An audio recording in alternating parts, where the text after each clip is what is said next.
thing. Right. Yeah, that's better. Go live.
Hello and welcome to the regular Friday edition of Spurs Diehards TTID Tottenham Till I Die. Tonight I've got a good panel for you, and we might have a couple of guests turn up late because it is Friday. We'll do a bit of a preview on the West Ham game, and we'll see where that takes us. There are other things we can discuss, Ange's press conference and bits and pieces about other things Spurs related. Right, without further ado, I'll introduce us to our guest, Alan, who's a regular friend of the show. Alan, who's Rack Dos Magnus. Hi, Alan, how are you? Doing all right. How are you guys doing? I think we're fine. We're fine. Mod Soren, how are you? Good. Yourself? Okay. And Admin Mark, how are you? All is good, Adrian. All is good. Okay, we'll put this up. Right, so we're doing a preview of Spurs West Ham tomorrow. Kickoff is at 12:30 for anyone out there who doesn't know. We've got 4 of you in the chat, so thank the 4 of you for viewing us in the chat at the moment, for coming along, giving us your time. Spurs vs West Ham. Players back in training. Romero come back late, but apparently Son and Richie are in contention. Odegaard's definitely out, maybe even out for Alkmaar, but probably back after that. Do you think Romero plays, Alan, or? I don't think he's going to play the first game back. I think he probably came back too late. I think that we'll most likely see VDV with what's his name? Dragishin, yeah. I think we're going to see Dragishin. He did pretty well. I get Dragishin. I think he even scored a goal. Yeah, header. Yeah, so I think he did pretty well, but he came back with enough time. And I think if Ange is going to work on his progress, I think it's important if Romero comes back late, that's the time that we should be seeing Dragishin come in and kind of step up and take charge. Well, he's got to be given game time sometime, isn't he? Absolutely. He needs that game time. And to be honest, I think Romero, at least for us, I would not necessarily for his country, but for us, the last game or so, he's been kind of lackluster. And I think maybe sometimes sitting on the bench and not getting picked first lights a fire under certain players. And I think Christian Romero is one of those players that can light a fire under to get them to do better. He's against Brighton, he kind of blanked out at times. So I'm kind of hoping that Dragishin gets an opportunity. Romero starts for you, Soren, or no? I hope not. I think it will show a strength from the manager if he doesn't play him and he plays Dragishin And let's not forget we're playing Europe on Thursday, so Romero AZ can play out, that well, game because Dragason's suspended Unavailable. anyway. So it kind of makes sense to swap it around this game. And look, it tells Romero that yes, he might be first choice, but if you're coming back late, and I don't mean he's come back late, but if you're coming back late from international duty and you haven't got enough time to get over it, we have got a replacement. So, and it then tells Dragasin that he does believe in him. So, it's a double whammy for us. So, yeah, to me, Dragasin should start. But saying that, it wouldn't surprise me at all if Romero is on the list. It just wouldn't. But I think this is where Ange needs to be strong and just say no. Dragasin starts. Well, if he doesn't, I believe that he only received a one-match ban and he served it against Ferencvaros. So I think Dragasin, is I think a straight red not? Yeah, it was a straight red, but I think it was only a one-match ban for that. All right. Not a three. Well, I wasn't sure whether it was two, to be honest with you, but yeah. Well, if anyone knows different in the chat, tell me. But because sometimes I do source things and the source is wrong. You know what I mean? When I've gone to them, then I'll be the first one to apologise because the last thing I want to do is mislead the listeners and watchers and stuff like that. So I'm always willing to stand to be corrected. You know what I mean? Mark, your take on Romero? Do you think he starts or not? Yeah, well, to be honest, Adrian, does anybody know what time he got back? Well, they said it was late Wednesday, about 1 o'clock our time. I mean, on 1 o'clock in the morning. 1 o'clock in the morning, that would have been. Or late Tuesday at 1 o'clock. But I think he didn't get back till Thursday. I don't think he got back Wednesday. I'm not quite sure. Their game started, they beat Bolivia 6-0 and they played 1 o'clock our time. I'm trying to think it was 1 o'clock Tuesday night for us, which would be into the Wednesday, and then all right, he could come back the same day if he rushes to the airport and all that, but, or the next day, not sure. No. I honestly don't know, but I'd like to see Dragasin get a game anyway. Because, I bet he's starting to wonder why on earth did he join. Well, to be honest. I'm in agreement on it because, Dragasin, you talk about another centre-back and centre-backs have to develop a partnership understanding, don't they? So he needs to play a few games with VDV and might do it in training, but it's nothing like playing game time. And he needs to play a few games with Romero as well, if VDV needs a rest at times, because it's not a question of these players getting injured. We've got a lot of games. They're going to have to be rested. The pace of the game nowadays, if they look signs they're going in a red zone, then you've got to rest these players. Yeah. So let's talk about another couple.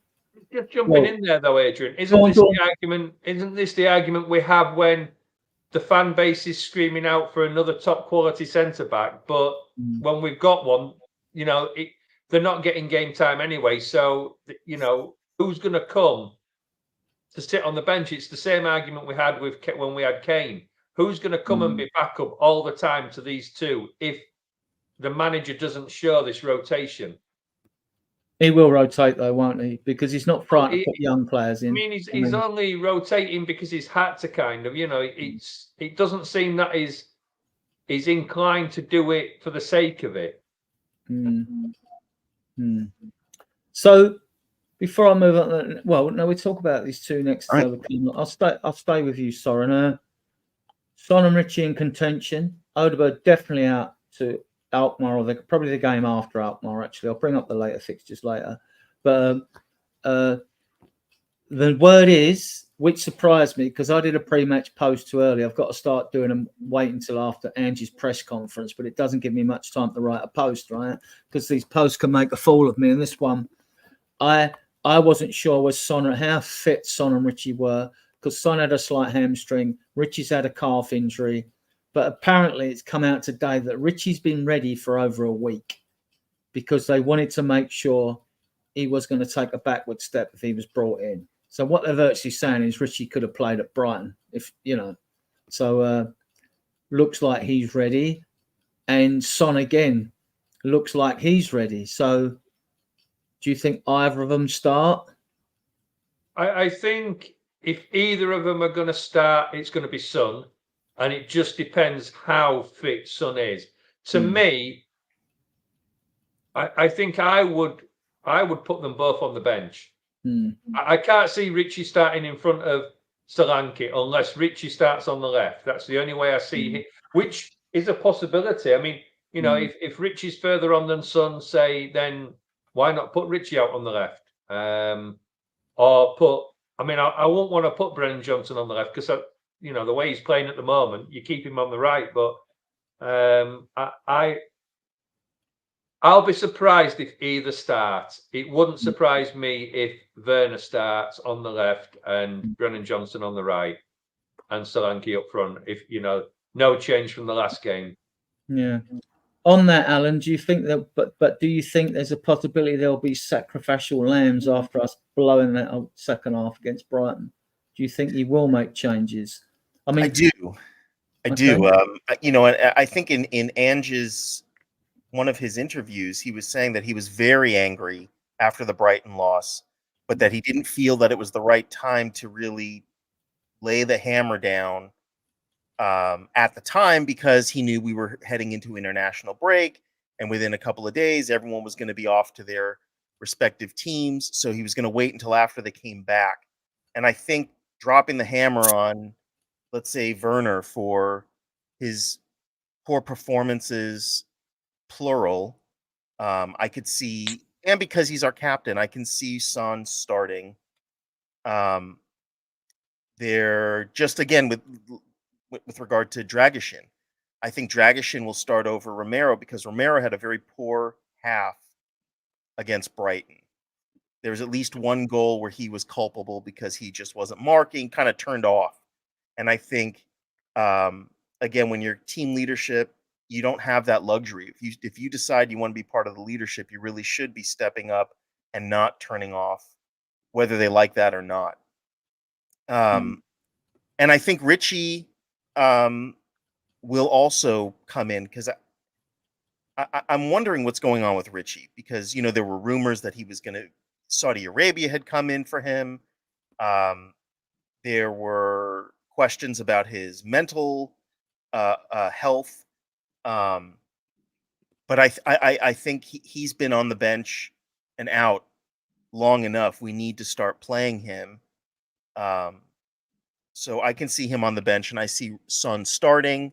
I do think that Ange is going to drop the hammer on the team. If he hasn't already done it, I think he probably has already had them. Hopefully he's had them running a lot. You know, and I don't know whatever they do to punish the team when they've been that bad. How he gets, you know, how do you punish professional players? But other than sitting them, so I do think you're right. We will see a bunch of changes in this game against West Ham.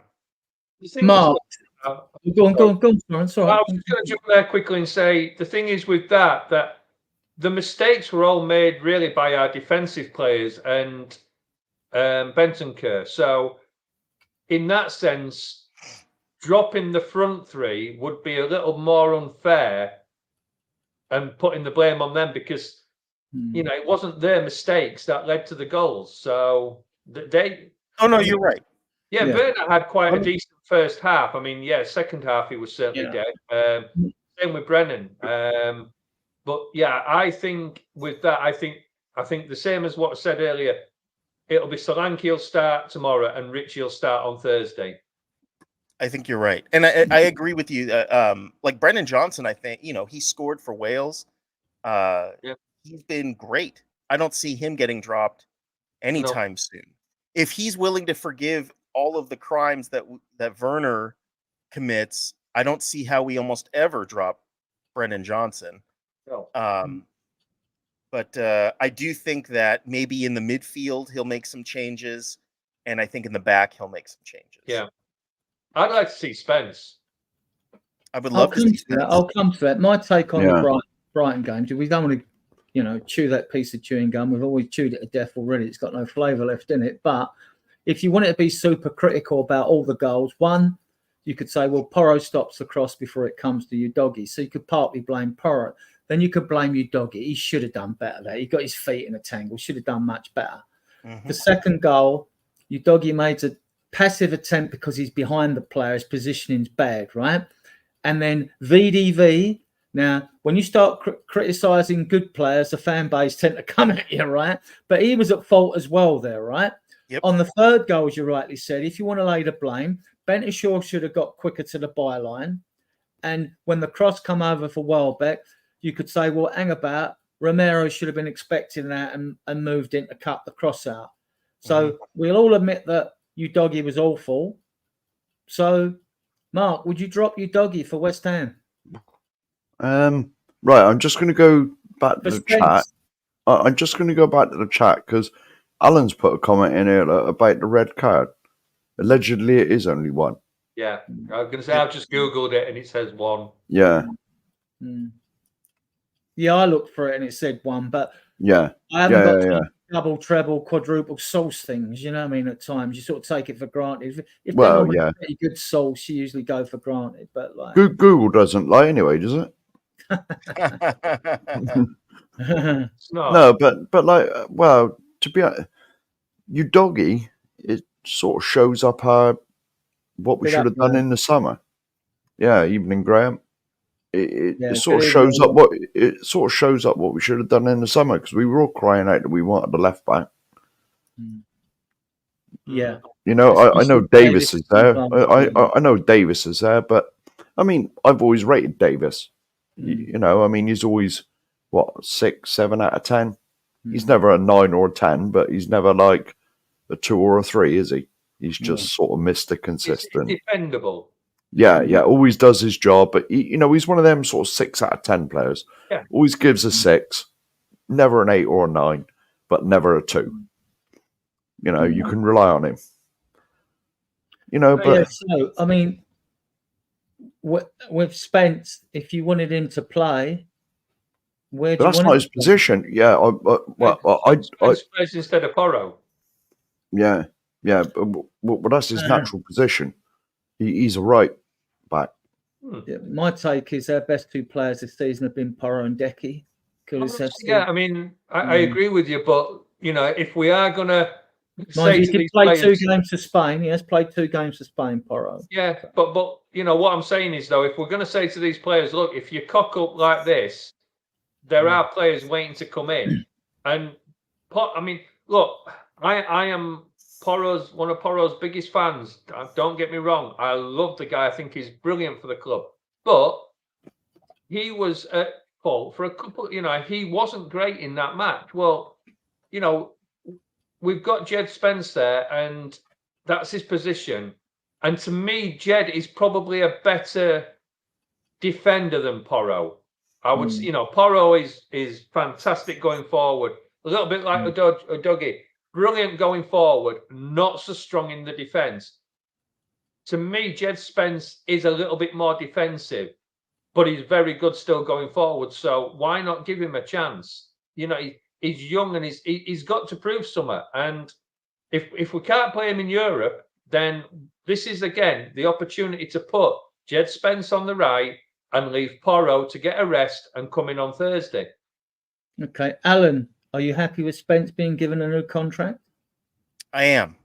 I think, you know, if we look at his the timeline and his progress, it started out not good. And, you know, he was out on loan. It seemed like Ange didn't want him at all.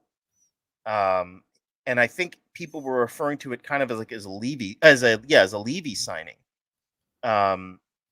It took forever, I recall, to get that deal done over the line. But he's kind of a redemption story. You know, he's come back. He's come back well, and he's been doing well.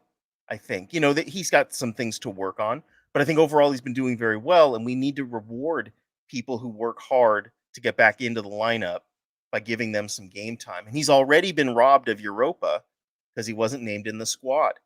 So I think the only opportunity really are cup games and Premier League games. So I'm very happy that he got a a contract. We should be rewarding people that work hard. Seems like he wants to be here and he wants to play. Yeah. Right. Yeah, I mean, I think with Jed, it's more him. It's more him getting his head round it, because allegedly, I obviously don't know, but allegedly he went off the rails a little bit. Mm-hmm. And when he come back, he sort of said, right, it's time to buckle down and get on with it. And that's what he's done. So, I mean, but he is a right back. There's, all right, he can play the left, but is he as good over there? Probably not. And if he's not as good on that side, you got to ask the question, why has he been put there? If he's a right back, he's sort of Porro. I see him as Porro's, not replacement, but, sort of substitute. Mm-hmm. When Porro's burnt out or he needs a rest or he's injured. It's always been the way with Tottenham. We sort of shoehorn players when an emergency crops up. It's always like the square peg in the round hole syndrome. Yeah. Yeah. I mean, the biggest mistake we've made this year is not having Spence in that European squad. Yeah, without a shadow of a doubt. Just does not make sense, because if we trust in him enough to give him a new contract, which granted it's only a year extension, but it's obviously a year extension and more money to show him that we want him, then it just baffles me as to why he's not in that European squad. It really does. Yeah, and they got people like Fraser Foster in there. Yeah, and what He's is about 90. Yeah, what is interesting, guys? Go on, Soren. I was just going to say, I think the reason Foster's in there is because, in theory, he is still number 2. So even though you've put the other 2 in, which are homegrown players, to fill that quota, Foster's in there because he is classed as number 2 back up to Vicario. So it would have probably been harsh on him, because that's probably the only games he might get to play. Is because, to me, if we win on Thursday, Fills me with dread. I see there being a lot of changes in the next European match, as in playing definitely the youngsters, because 3 wins out of 3, we've probably already qualified then. I think we need 5. Yeah. The interesting thing is, I mean, like, to me, was Ange can be a bit bold even with his subs bench, because Davis didn't even make the 9 on the sub bench. And when you consider that Son, Odegaard, and Richarlison have been out, that's 4 players, right? We're getting to a situation where substitutes picking 9, even for me doing a prediction and doing a write-up, is going to be even more difficult when everyone's fit.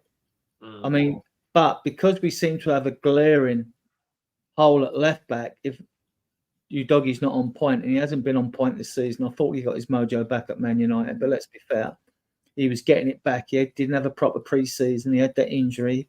So, all right, the guy has a talent. I like the player, but with young players, you're going to get inconsistency. It just comes with it. So, but I would have hooked him if Davis had been on the bench against Brighton, but he wasn't. And there wasn't really another person who could really play left back there, unless you push Van der Ven over there and bring someone into centre back, someone else in.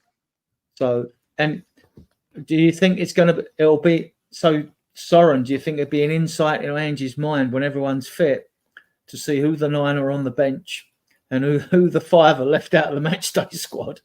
Does it mean that the youngsters will be pushed back down into the under 21s like Lancashire and Mikey Moore to fill a spot? I don't know whether Mikey Moore will be now. I think it wouldn't surprise me now if he really is in his mind now. And let's not forget, I mean, what was the contract he signed? Was it a year or 2 years? 3. Is it 3 years? All right. When you're a 16-year-old player, those you know in the chat, you can sign a 2-year contract, a 2-year scholarship. Yeah. Right. When you're 18, you can only sign a one-year professional contract. So you can sign a 2-year with a 1-year professional, which is what he's done. But bear in mind, once he's got one of those years out of his belt, you bet your life Spurs are going to extend it further, right? Yeah. Right, I and mean, they will. So then, I mean, Chelsea offered 10 million for him, and we turned it down. Right, this the was thing like is with it though, Adrian, Mm. it's all right offering him it, but this is where we've got to show him our intent by playing him as well. You know, if we don't play him and he's chucked back down to the under 21s, he's not inclined to sign for us, is he? You know, he might look at it and think, yeah, I see where you're coming from. When it comes to loyalty and like love for a club, I like the fact that we're now going through the process of bringing in players in. We've had 317 players today. Wayne Burnett and all. They've been picked for the under 17 squad now. The under 18s have been picked as well. If they come through and do their 3 years, when you're bringing them at that age below under 17, our teams go down to under 9s. I don't think you go below that for legal reasons. But you then the blood and the DNA is in them. They are part of Spurs. You know, if eventually they leave in a distant future, they'll probably always be looking for Spurs results. You know what I mean? Because it's in their blood. So I like that, because what I found with watching some other teams in their derby games and all that, I said to my mate when I was best man at his wedding, and he's like, rank Arsenal fan, just go Europe everywhere with them. And we beat them in a derby game. And I said, you got too many foreigners in your team. They don't really know what a North London derby is. And that's why I like a few UK players in the team that know what it's like. The fever's in them. You know, they know what a North London derby is. It's not like, oh, it's just another game, because it's not just another game, you know. So, I mean, that's why I like that with the youngsters. I agree with you, though, on Mikey Moore. I think he's going to be a star. You can clip this, anyone. He's going to be an absolute superstar, and he's going nowhere. Alan? Well, I mean, that's it. Yeah. Yeah. Okay, let's talk a bit about stats. As you know, I like to bring you facts and stats, because that's what we're about. Sorry. Yeah. Spurs have won more Premier League against Everton, 31, Man City 28, then West Ham 26. West Ham last won 2, I shouldn't have 2-2 there, consecutive visits to Spurs in April and November of 1966. That should allay the fears of those who might more nervous Spurs fans, and reassure those who are a bit more superstitious. Do you take any notice of these sort of facts, Al? Do you think it? Yeah, I mean, even now, West Ham is not, Arsenal or Man City. They have some good players. I just don't think that they're playing great football overall. I have, like, in my fantasy league, in the fantasy leagues, I have Michail Antonio. I think in one of them I have Kudus. But they're definitely beatable. I mean, it is a London derby, right? It's just not a North London derby. It's more important to them than it is to us. It's their cup. Yeah. I think between the two, Tottenham is the team that would be expected to win this game. And I think that I'm not really that nervous about this game. We could have some subs come in and start, and I think we should still be able to beat West Ham. Did we? I don't remember what happened the last campaign against them. Did we lose to West Ham? Yes. Last year? A loss and a draw. Okay. Yeah, I don't think we're going to see a draw. I think we're going to see a win on Saturday. Yeah, it's interesting. Your take on that is interesting. You've obviously seen a bit more of them. Soren, how do you see the game going? I think it's always the same, isn't it? It's form and everything always goes out the window when we're playing our right. When we talk about Arsenal, West Ham, Chelsea, it doesn't matter what the form is. It's on the day. It's always on the day. And look, we know last year, we played West Ham. We should have won. We didn't. The beat us. It's always one of those teams that, as confident as you are going into the game, you always do worry that they can get their players up. You know, so like Alan's just said, it's kind of like a cup final for them. I do disagree in the sense of it's more important for them than us. I think every game now is important for us. We've got to go into it. I get that it's more important as in it's a cup final for them, but to me now, you know, if we're looking to instill this winning mentality within our team, it doesn't matter who we play. Every game is a cup final for us from now on, and that's the mentality that has to get installed into our players. And it shouldn't matter if it's a local derby. It shouldn't matter if it is a cup final. We should be going out there now and expecting to win every game. Because let's face it, on our day, when we play well, we can beat anybody. It's just the problem is we don't play well for the whole match and we cock it up ourselves. So, you know, if we played like we did first half in the last match for the whole game, every single game, we would be title contenders. The problem is we don't. And you know, that's the problem. And you know, until we get to that stage of having enough confidence in our own game and being able to play for 90 odd minutes at the rate we play, then we're not going to win. And that's the problem. If we come out and we play the first half against West Ham, we'll beat them. If we come out and play like we did in the second half, we're getting trounced. Simple as that. Mark, isn't the problem for like West Ham and Chelsea fans that they want the derby games of us to be more important than they really are? They just don't like the fact that the North London derby is the derby in London. Isn't it? It is the derby game. It's the most important game for us. But if you ask Chelsea, it's like when the fixtures come out, like us as Tottenham fans, the first game we look for, when are we playing Arsenal home and away? That's the first games we look for. But for Chelsea, the first game they look for is when we play in Tottenham. And I expect West Ham is exactly the same. You know, I mean, sad or not? Is that quite sad or not? What? Well, no, well, they just see us as their rivals. You know, I mean, we can't, you know, I mean, we can't dictate. I mean, you shouldn't look at us as your main rivals. Blah blah blah blah blah. Because people do what they want, but it's just the way it is. You know, I mean, it's like I said, for us, the first game we look at is when we play in Arsenal. But West Ham, well, I've got a few. Well, I know a couple of West Ham fans, and they always say that the first game we look for is when we're playing your lot. You know, so it is what it is. I mean, a London derby is a London derby at the end of the day. I mean, all the London teams want to beat the other London teams. You know, it's because what I don't. Let me ask you and I'll ask the others the same question. How important is it to you, though? You're a Spurs fan. I'll be honest, right? Yeah. Chelsea and West Ham just don't do it for me. Arsenal do, though. But that's just me, and I'm older than you guys. It might be an age thing. It might not. It might be the way I'm thinking.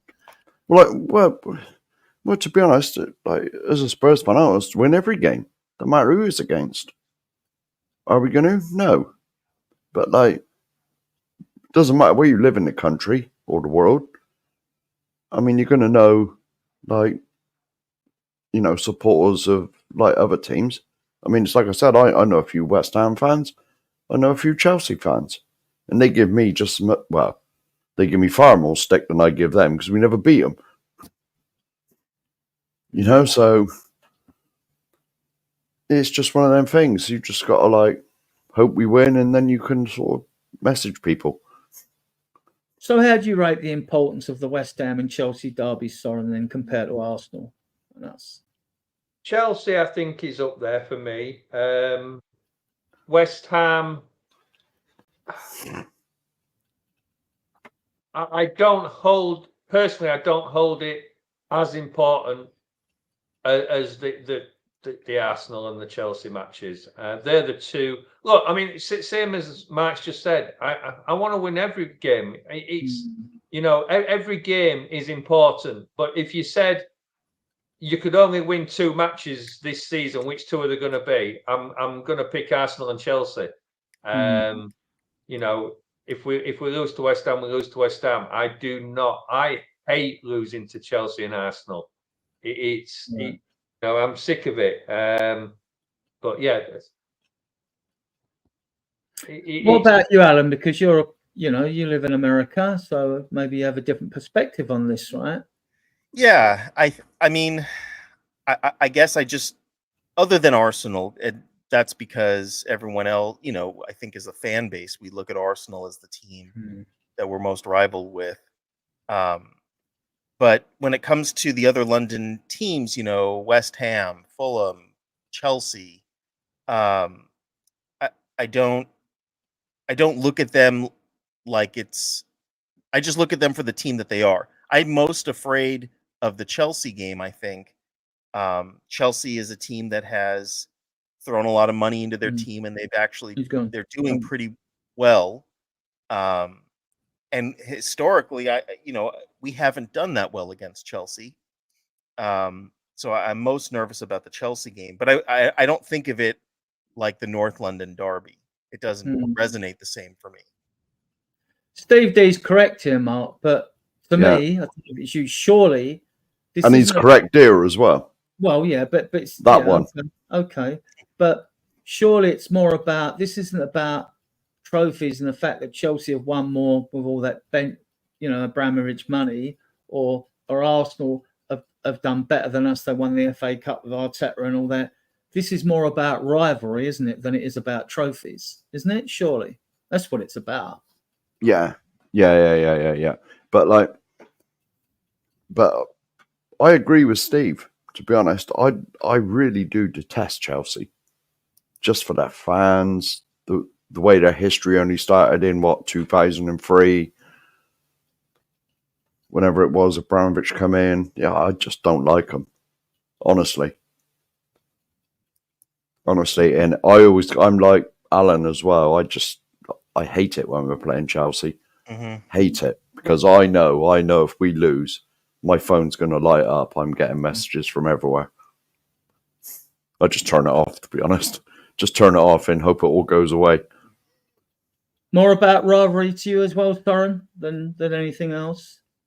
And we've got historic rivalry, haven't we? With Arsenal in particular. I mean, like, when they moved from Woolwich to Highbury, Spurs weren't the only team that ejected back in those days, right? Chelsea actually ejected, as did Orient at the time, right? And then we have other history of Arsenal, because after the Great War in 1418, we found ourselves in the second division at the expense of Arsenal, who finished 6th in the second division. And there was obviously some skullduggery done, and their chairman, Norris, lobbied all the members of the board to get them relegated. Although our time in the second division was short-lived, because their first season in there under Peter McWilliam, we win the second division title, right? And then the following year we win the FA Cup, and the following year, that's in 1921 at Stamford Bridge, when we built Wolves 1-0 to an early Jimmy Dimmock goal. And the following year we finished runners up to Man United. So, but the rivalry is Arsenal, who were originally called, their original name, believe it or not, was Dial Square.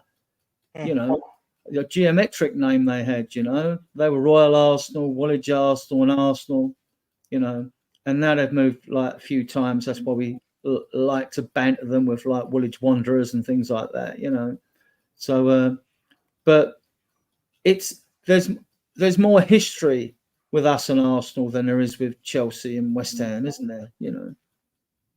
The thing with West Ham, I mean, there is a hatred there. But to me, West Ham is not our biggest game of the season. No.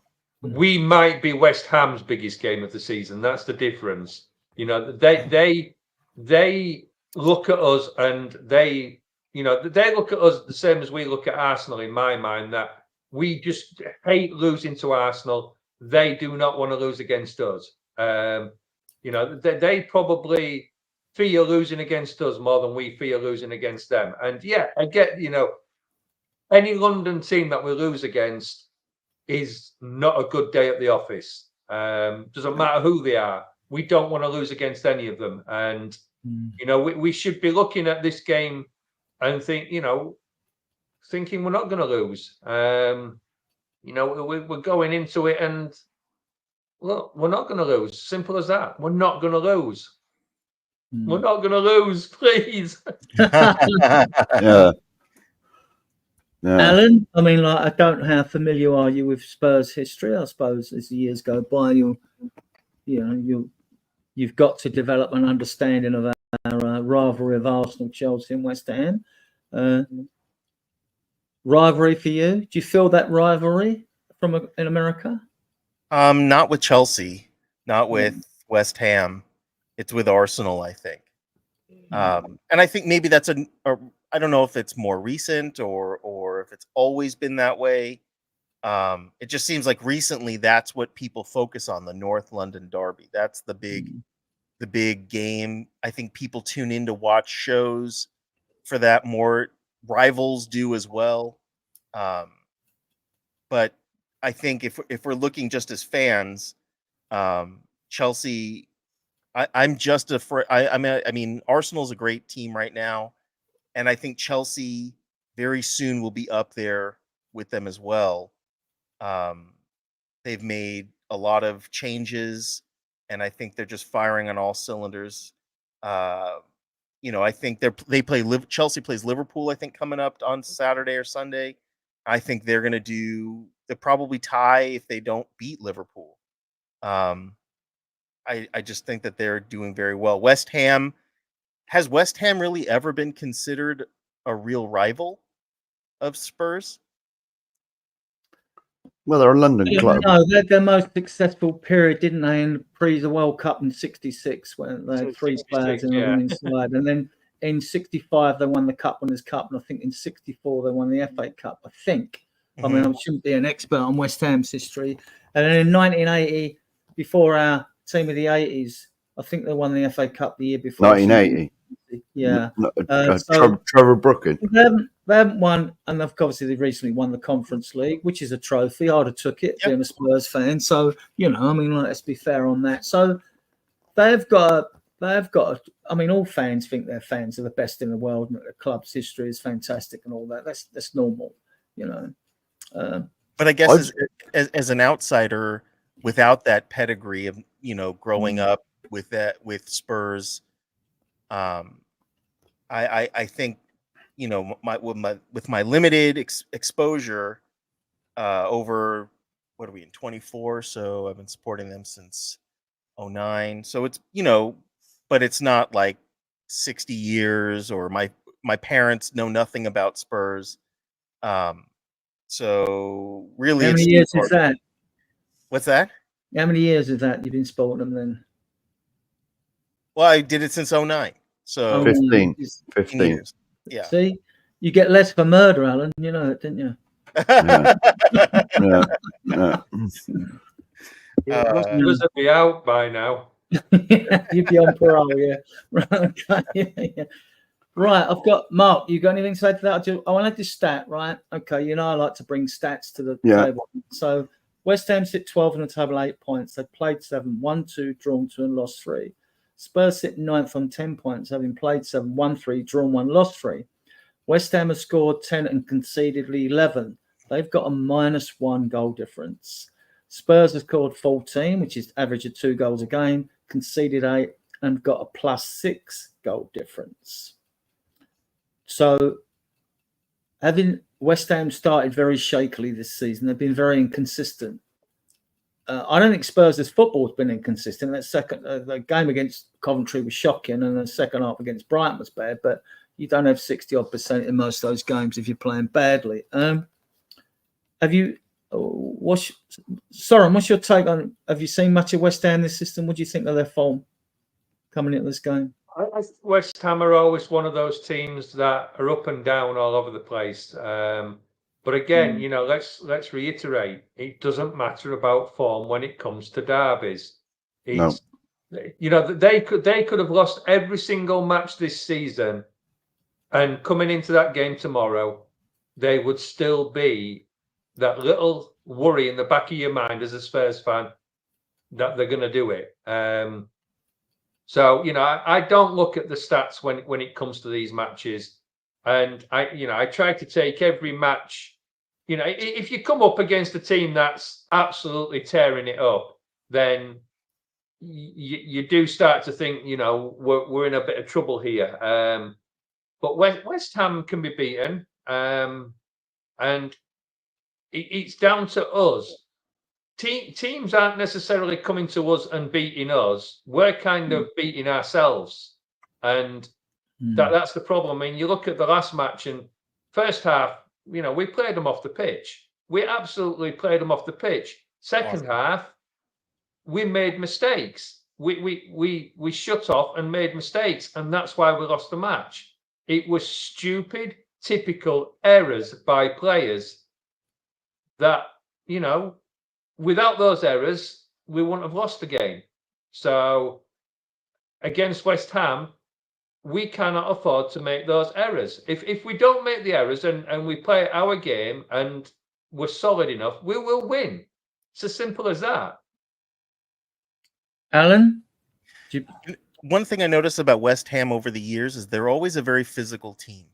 And something I think that Spurs lack is that physicality with the majority of our players. I find that we're almost too nice for our own good, whereas West Ham, they're very physical. And I find that when we play against a very physical team, we oftentimes crumble or we overdo it. Romero will go a little too far, or, we'll pick up unnecessary cards just because we're not used to playing so physical. I think what we will most likely see is a lot of counterattacking football from West Ham. They have fast wingers, and that they'll probably just play the ball long over our midfield into our defense, and the wingers will take it from there. That is a big concern. And it's one of our weaknesses. I think that's one of the things that a lot of the fans that criticize Ange about is his lack of Evening, Johnny. What's that? I said evening to Johnny. Sorry. Karen. What's up, Johnny? Who are my brother? Who are my brother? Loving his shorts. But yeah, West Ham, I think that they'll be physical, which will throw us off of our game a little bit. And then they'll play counterattacking football with very fast, the fast wingers kind of running in, and hopefully they don't expose Dragishin or Romero. If they're sleeping at all, they will have us exposed. We've seen it many times before. It's a big criticism that the fans lay at Ange's feet, that he doesn't adapt. It's pretty routine. The system that he's brought is beatable. There's like a formula to beating Ange, and I think one of the ways is the counterattack. It's very tough for us to depend on our defense to constantly run back from halfway and try and catch up to fast wingers. And unfortunately, Vicario seems reticent to come off of his line. He will come off of his line. We're seeing it more this season. But I don't want to have to depend on him constantly trying to challenge one-on-one. I don't see that going well for him. Those are my primary concerns about West Ham. They'll be physical, and they'll catch us on the counterattack.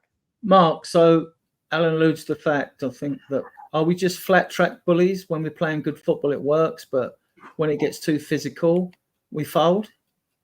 The one thing I will say about West Ham, and you've seen this over the years, they always turn up against us. Always. Always. Can you remember the game we were 3-0 up? And we ended up drawing in the last... Lane's on the goal. Sergio minutes. Gave away the free kick, yeah? That's what we were saying earlier, Matt, that we are their biggest team of the season, aren't we? They always... It doesn't matter what form West Ham are on, right? They always play well against us. We were 3-0 up after 82, 85 minutes, and they got a draw. Yeah, the last that's when Gareth Bell come on. I remember watching it. I was thinking, how the hell? But it's what we do. But West Ham always play well against us. Always. It does. They could be bottom of the league, and I guarantee you they give us a game when they played us. Guaranteed. On the thoughts going around some of the first fan base that like Ange has been found out and all that. I mean, let me give you my take, and I'll come to Storen.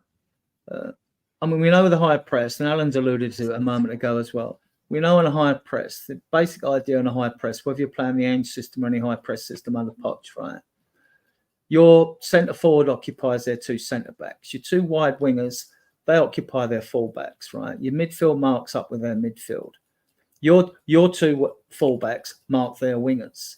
And the idea is, I mean, we know the high press can be beaten with a long ball through the centre or out to the wings.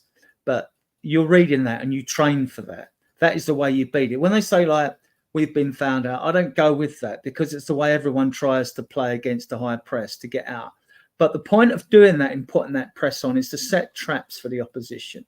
You want them to kick long because then what happens like with Man City or good teams that do it well, like under Poch, you win the ball back because you've got two defenders marking their one striker. The chance that long ball being kicked, being an accurate pass is remote because they're under pressure when they kick it. So you win the ball, you recycle, you go again. They kick long, you recycle, you go again, unless you score a goal or something happens. Now, so when people say to me, oh, Ange ball's been sussed. No, it's the same for any high press game. The way you beat a high press, or if you're good and you've got the quality players, if Basuma's on song or someone like that, then players that are sharp on the turn, then you play through the high press. You beat it at ground level. You beat it at ground level.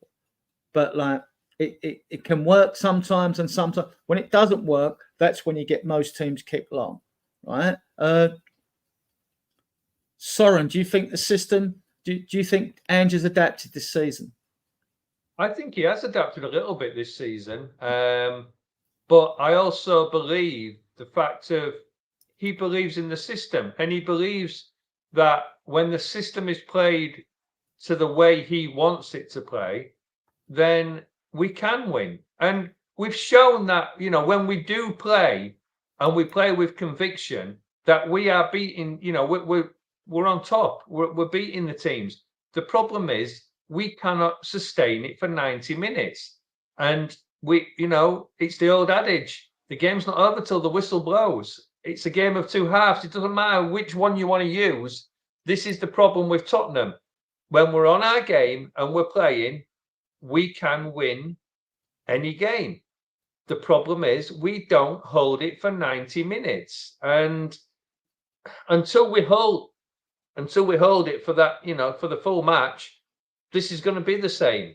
And, he believes in his system. He believes it will work, and we've got to give him time. It's the problem. The problem that you see with Tottenham is that it's almost as if they believe if they've had a good first half and we're winning 1-2-0, they think the job's done, and it's not. That's the problem. It's not done. We just still lack that killer instinct. And until we get that killer instinct, it's going to be the same. We'll come back to your question later, Nita. Do you want me to start, Adrian? All right, start, yeah. And, we look at it and you kind of think, we're just still lacking that leader on the pitch. And I know, we've had the arguments that, at the level these guys are playing, we shouldn't need a leader on the pitch, but we obviously do. And to me, we're probably just one or two players away from clicking to the point of not being title contenders. I'm not going that far, but actually being able to see these games out.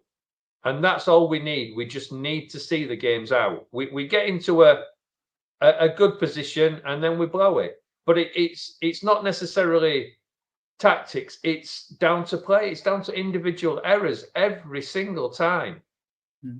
Alan, go ahead. Go on. I was going to ask you, isn't part of the problem that us fans, and I know we've waited a long time for success and a long time for a trophy, and hopefully it comes this year in one form or another, but isn't the problem with this change because we've had to root out so many other players and get rid of 16 players gradually? Well, I mean, I believe we failed much better in the transfer market. We've failed better, I'd like to class it, right, in the transfer market. And the problem is we haven't brought in oven-ready players. And even, sorry, it's something I've got to go and sort out in a second. And we brought younger players in top of players in this team, young players like Sarr, VDV and Udogie that are still developing. And we brought in like Bergvall and Johnson. He's still developing. He started well and warmed to him. And we brought in Barvell Gray and Yamin Hook, who's going to come in. And they're young players that are going to need to develop as well. It's not as though we've got that many mature players in the side. You're looking at Vicario, you're looking at Bentancur, you're looking at Maddison, you're probably looking at Solanke, Son as well. And if I've missed someone, Porro is one other one as well, you know. But you've got half a team at any time of players that are still developing and learning the game. Isn't that the problem? I mean, I guess that is one problem. I don't know that, I don't know that Ange anticipated that this would be part of his project. You know, I think when Ange came in, I think he was expecting more to just mold the team into his image and then make it happen, not take young players and first get them Premier League ready and then mold them.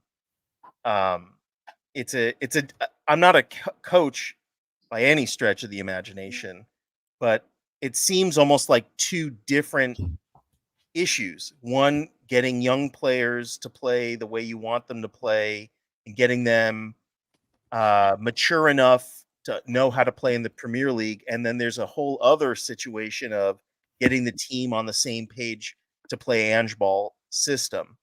And I don't know that Ange, I don't know what the conversation was between him and Levy and what his expectation was for the team going forward. If it was even mentioned, hey, by the way, we might be investing heavily into a bunch of young players here. How do you feel about that? So I don't know if Ange has been set up to fail. What I will say, I'll mention about a recent interview that Ange did, because it was talked about his style of play, and he essentially said that the way he plays, he's sticking with. He doesn't like to adapt too much because that's what everyone is doing. He wants to stick with what he believes is a key to success. And I just don't know how I feel about that. Again, I'm not a coach. So I don't know how coaches go in when it comes to being flexible with a play style that, you know, has worked in the past. But it seems like if we're a team of two halves, you know, if we're not able to do it for 90 minutes, like Soren was pointing out, you know, first half Brighton, we played them off the park. I mean, and if we had played the second half the way we played the first half, I could have turned the TV off and not worried about it. But, you know, the fact that we allowed 3 goals into the second half, maybe it's like half working. You know, we're sort of there, but we can't get a full 90. But maybe we can do the Ange ball for half the game. And then the other half, if we're 2 up, maybe we do more of a Mourinho style, park the bus and save the game. I don't know. But I know that it seems like with Ange, if we're sticking to it so hard one way and only one way, it looks hard-headed. And I just don't like my manager being so hard-headed that they're almost doubling down on something wrong. Rather than saying, look, my system is working, but there's still a long way to go. So rather than sticking with my way for 90 minutes and only getting 45 good minutes and 45 bad minutes, we should hopefully, I would like to see some adaptation for that 45 minutes where we're not able to, where they're gassed, where the defense is sort of tired from running back, where the offense is tired from constantly, attacking. Um, I don't know. I don't think there's anything wrong with defending a 2-goal lead. I don't know why we have to go for 4 or 5 goals. I just don't see that. And but again, you mentioned about the youth. I don't know if Ange is the manager for youth. I haven't seen it. I mean, he's putting people in, but he's putting them in weird positions. We're not playing Archie Gray where he plays. We are putting Bergvall into kind of where he plays. But most of the players, they're playing out of position. And I think he expects that. And I just don't know that the youth are ready for that. Because I don't know if they're so new to the Premier League. I think they first have to establish themselves as players in their position in the Premier League. And then if you want to start moving them around as they're matured, then I can see that being beneficial. But I feel like he's got multiple projects on his plate, and I don't know that he's winning with either of them right now. Alan, do you think that you've kind of answered your own statement within your own statement that we don't know what Levy and Ange said? So if it's a case of, right, there's a 4-year contract, we're going to build with the kids and say next season I expect success rather than this season. So it's all a learning process. It's all a slow motion. And this is maybe, and I'm not saying this is the reason, but this is maybe why Ange is sticking with the system to make sure these players that's all they know from now on. If we go back to when Conte was in charge, you could see it, the players knew nothing else other than defending, really. I mean, they weren't very good at it, but and they were scared to sort of attack, whereas it's the opposite way now. That Ange's almost saying to them, look, just keep attacking, keep attacking, keep attacking. It will come. You will understand the system one day. And the fact that the youngsters have been bought is a sign to me, and giving Ange a 4-year contract, that it's about the future. It's not about now. And I know no Spurs fans wants to hear that. I don't want to hear it. But rather than thinking it's going to be success now, maybe it is a building process, and we do have to be patient. These kids are being given game time. Yes, some of them are out of position, but it's valuable game time in the Premiership. So when it all boils down to it, they are ready to come out and play. And I'm not saying that is the reasoning and the answer to it, but we don't know what has been said. We don't know whether Levy is expecting Champions League this season. Certainly weren't expecting it last season. And where we question, well, how long has Ange got? Well, maybe he's got 4 years, because maybe for once Levy has turned around and said, you're going to get the time. And the only people putting pressure on Ange is the fan base that don't want to believe in what might happen. Mark, Real quick. I think you're. I mean, I agree about the. We definitely don't know what was said. Last season, Ange, when we made it to 4th, Ange said he wasn't happy with 4th.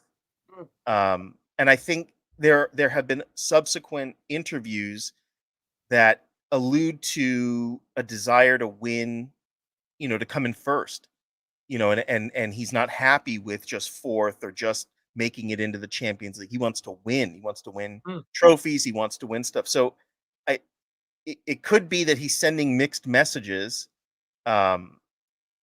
If he's getting one set of instructions from Levy, like just rebuild the team over 4 years, the way Ange has been interviewing, it kind of makes me believe he wants to win now, and based on his track record, he wins in the second season. He came, the first season's a rebuild, second season he wins, and then he just becomes a winner in all the other teams he's been with. So I don't know if it's maybe bad PR or if Ange is just stubborn, he wants to win. He wants everyone to know that he wants us to win. But he hasn't said anything about, but it's just going to take a lot, it's going to take time. We have a lot of young players. I don't know that he's been as forthcoming with the fans that maybe he needs to be more forthcoming like that. Mark, I've alluded to sir. the fact that we've got young players have been brought in on top of other young players that are brought in before them. But to balance even what I'm saying out, when we look at Brighton, you could argue the case that more experienced players like Porro, Romero, and Bentancur were at fault with goals anyway. Is it a question of like these older players or more senior players need to be doing more? Now, I've been one of Ange's biggest critics, as you well know. Right now, everyone's saying, oh yeah, but we're, like Alan said, we're good for 45 minutes and we're terrible for another 45 minutes. That to me tells me that Ange's system, this all out running about like a headless chicken, pressing, it's not sustainable, especially in a league like the Premier League. Yes, it may have worked in Scotland when he had the best team and the best players anyway, but it's not going to work in the Premier League, and I fear for him. I fear for him because as soon as we say we end up the season, or we're getting towards the end of the season, and we're where we are now, 10th, and we don't make it very far in the Europa League, Libya pull the plug. We've got 25 years of evidence to say that if you're not going to get Champions League, you're out of it. And to me, right, Ange's system, he's got to adapt. I'm not Ange out. I don't want any Tottenham manager to get sacked, but he's got to adapt and learn. The stuff that went on against Brighton was a joke. Ange at 58, 59, he got out coached by a manager that was half his age, virtually. The Brighton manager's 31. Because he saw it in the first half. And he just changed bits and pieces, and they were all over us, and they beat us. But Ange is just so stubborn. I got to get rid of his. I'd like to get rid of his stubbornness, his willingness to adapt, because he does nothing in the Brighton game. Later. So do you think with Ange it's stubbornness? He doesn't. It is stubbornness. Do you think he doesn't adapt, which is a difference on the field? Do you think it's game management, or do you? It's all of it. It's all of it. He refuses. He refuses to adapt. He refuses to notice what is going wrong, because I'll go back to the Brighton game. I know we've talked about it, right? The warnings were there at the end of the first half when they started to get control of the game, and he did nothing. He waited till we were 3-2 down to try and shore it up. It's too late to shore it up then. We're bloody losing. I'm so frustrated with him. Do I enjoy the way he plays football? Yes. Do I think that our players can run about like headless chickens for 90 minutes, chasing everything and shutting everything down and press? No. It obviously doesn't work, because we have a good first half, come out the second half, and they're knackered. They just, it's impossible to do it for 90 minutes. And so, to be honest, I hate mentioning the Brighton games. We had a whole show on that. But, all you got to do is come out in the second half and just play 3/4, 3/3, 15 minutes at a time. Let's get to 60 minutes, 2-0 up. Even if we got to sit in a little bit. Did he? No. It's let's go score 3, 4, 5, 7. You know what I mean? It's ridiculous. And if he doesn't adapt, we all know Daniel Levy, he will be gone. All right. Well, I disagree with most of what you said, and I'll explain more. Oh, all right. I listen to you. I listen to everyone, whether they agree. Yeah. I believe he's adapted, but I will definitely critique his game management. and where he's adapted, in my opinion, and everyone can disagree with me or not, it doesn't matter, is that we played the first game away. You had Sonny on the right. You had Solanke in the middle before he got injured. You had Johnson on the left. I just had to find that a minute, Adrian. Hold on, let me finish. No. I just defined this comment. All right. So, okay. In the second game, because Solanke was injured, Sonny played through the middle. Odeberg was on the left, right? Johnson was on the right, and Basuma was brought back after serving his one-game punishment, right? In the third game, it was changed again, right? Because Sonny played on the left instead of Odeberg. Decky played through the middle, and Odeberg played on the left. Right, Sonny played on the right, so Odeberg played on the left, right? And then in the next game, he changed the setup again.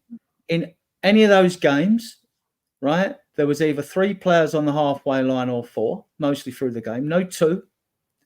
And inverted fullbacks, I've had this disagreement with people from last season. I've seen you doggy invert come in and have shots. Rarely does you doggy do that. If you look at his heat map, he tends to hug the left-hand side more than anything else. So he'd even tweaked things. He's tweaked things this season. He has adapted, in my opinion. If people disagree, that's fair enough. That's just the way I see it. Now, on the game management, I would agree. I disagree with all the Spurs fans who said he should have changed things at 2-1. We're winning the game. And come on. It's 48th minute. We're 3 minutes in the second half and you're panicking and you want to change things.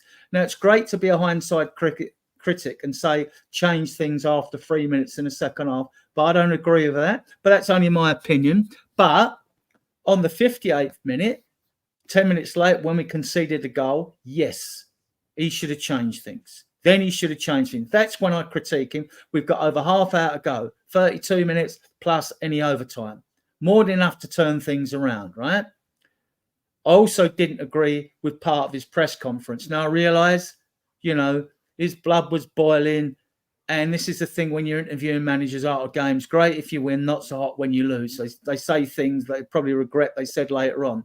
I don't agree when he said, didn't want to make the subs because we're going to win falsely and all that and everything else like that. Don't agree with any of that. Listen, give me what we won at Coventry against Coventry falsely. I'll take that every day of the week because you're going to lose games you should have won, like we did last year against Villa and West Ham, when we had 17 chances against Villa in about a 25-minute spell, right? So I'm taking winning false. So I will criticise his game management.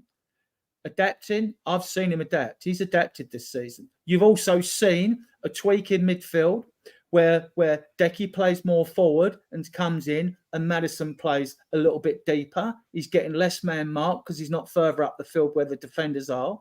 You've seen that as well. So he has adapted. And we've seen it in more than one game to know that it has been a change. So I don't agree that he hasn't adapted.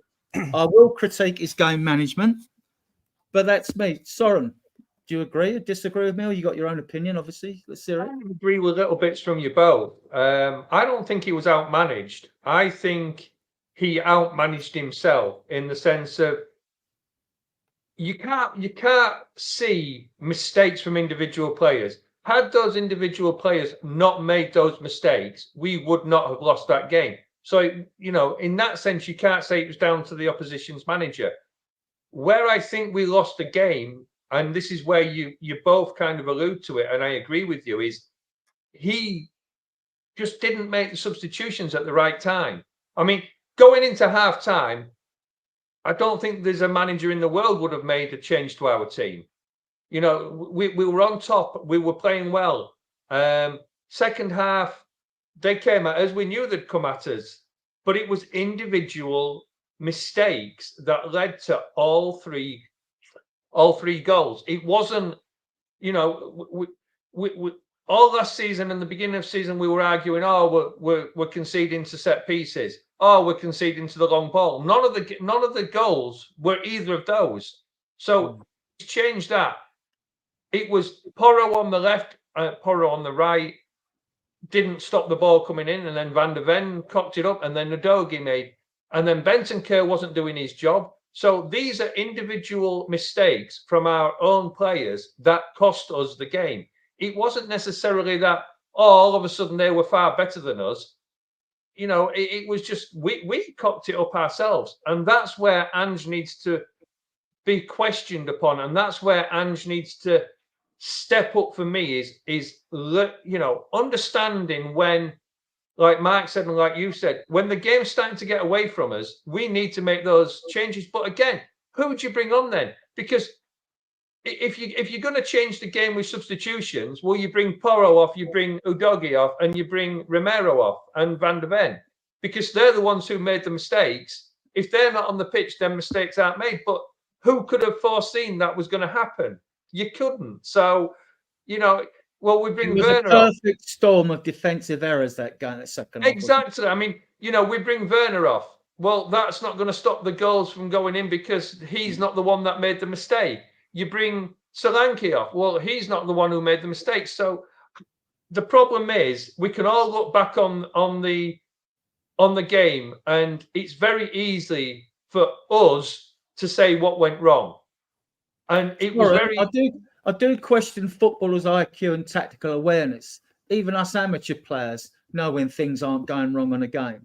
I mean, you look at it upfield. Okay, we know Brennan Johnson isn't the best defensive player, but we know Werner can track back, right? We know Solanke can track back, right? Where was the footballing IQ and awareness? Because once the players are on the field, Ange don't take the blame for that. The players must take a lot of responsibility. If Harry Kane had been on that field, would he have stayed up front while we were struggling? He Probably. wouldn't. Do you think so? I don't think so, Alan, because the amount of times he's dropped into midfield or dropped in the back four, cleared corners and things like that, I think he's just tactically aware. I question the footballers' IQ. I don't question their skill sets. They're good players, but any player can make a mistake. But I really question their footballing IQ. And once you're in the second half, all the manager can do is shout or make substitutions. I don't care if they run up and down a pitch like Conte, gesticulating or sit there quiet. It doesn't really make much difference. The players are out there to do the job now. All the manager can do is game managing, decide when to put his subs on and try and get messages across the field, right? That's about it. Job done. There's not much more he can do. If you get a perfect storm of errors, all they can do is throw their arms up in the air. Yeah, I blame our defence for that loss. And I think I wouldn't blame the forwards, Soren, like you said. I wouldn't blame them.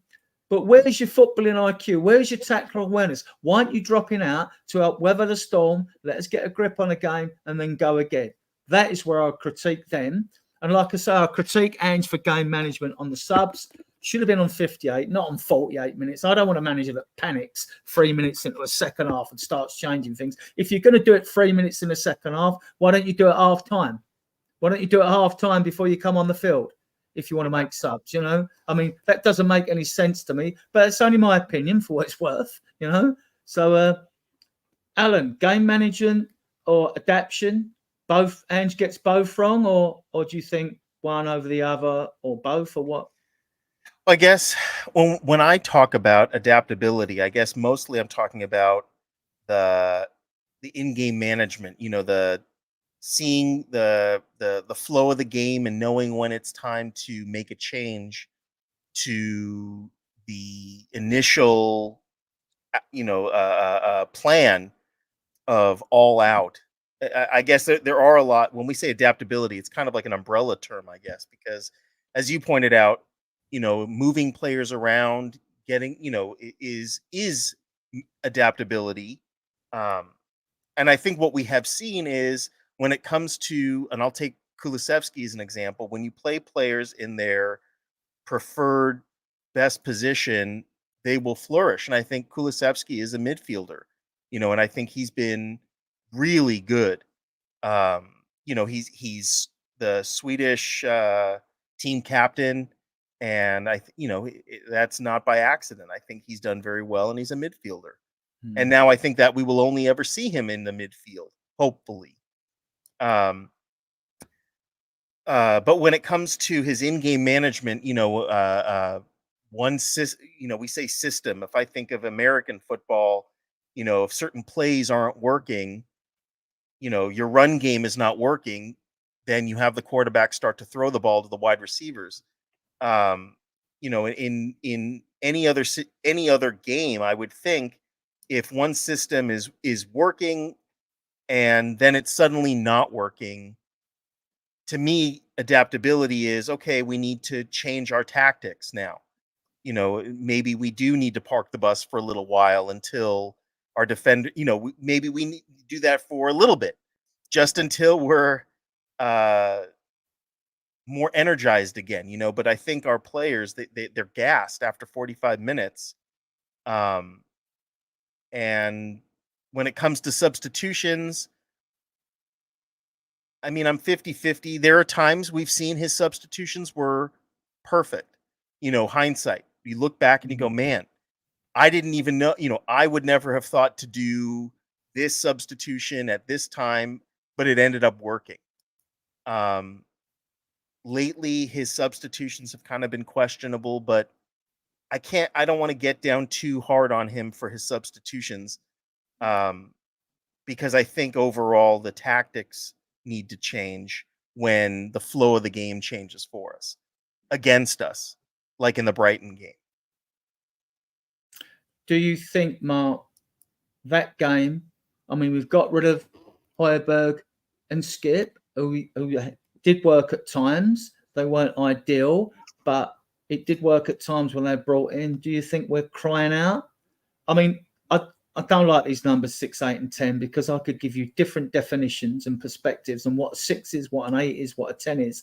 I'm more old school, where it became defensive midfielder, central midfielder, attacking midfielder. I think it keeps it a bit sensible. Do you think we're in need of a defensive midfielder then? A more robust sort of player? Oh, without a shadow of doubt. On the field would like make the opposition think, oh, he's on, you know.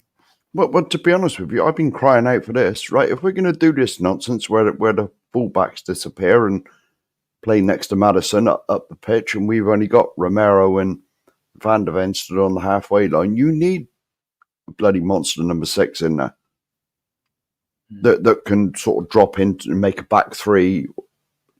You know, I've been crying out for this for a long time, but Ange doesn't play one. This is what we haven't got one, Mark. Well, Basuma's there. He's sort of a 6. No, he's not.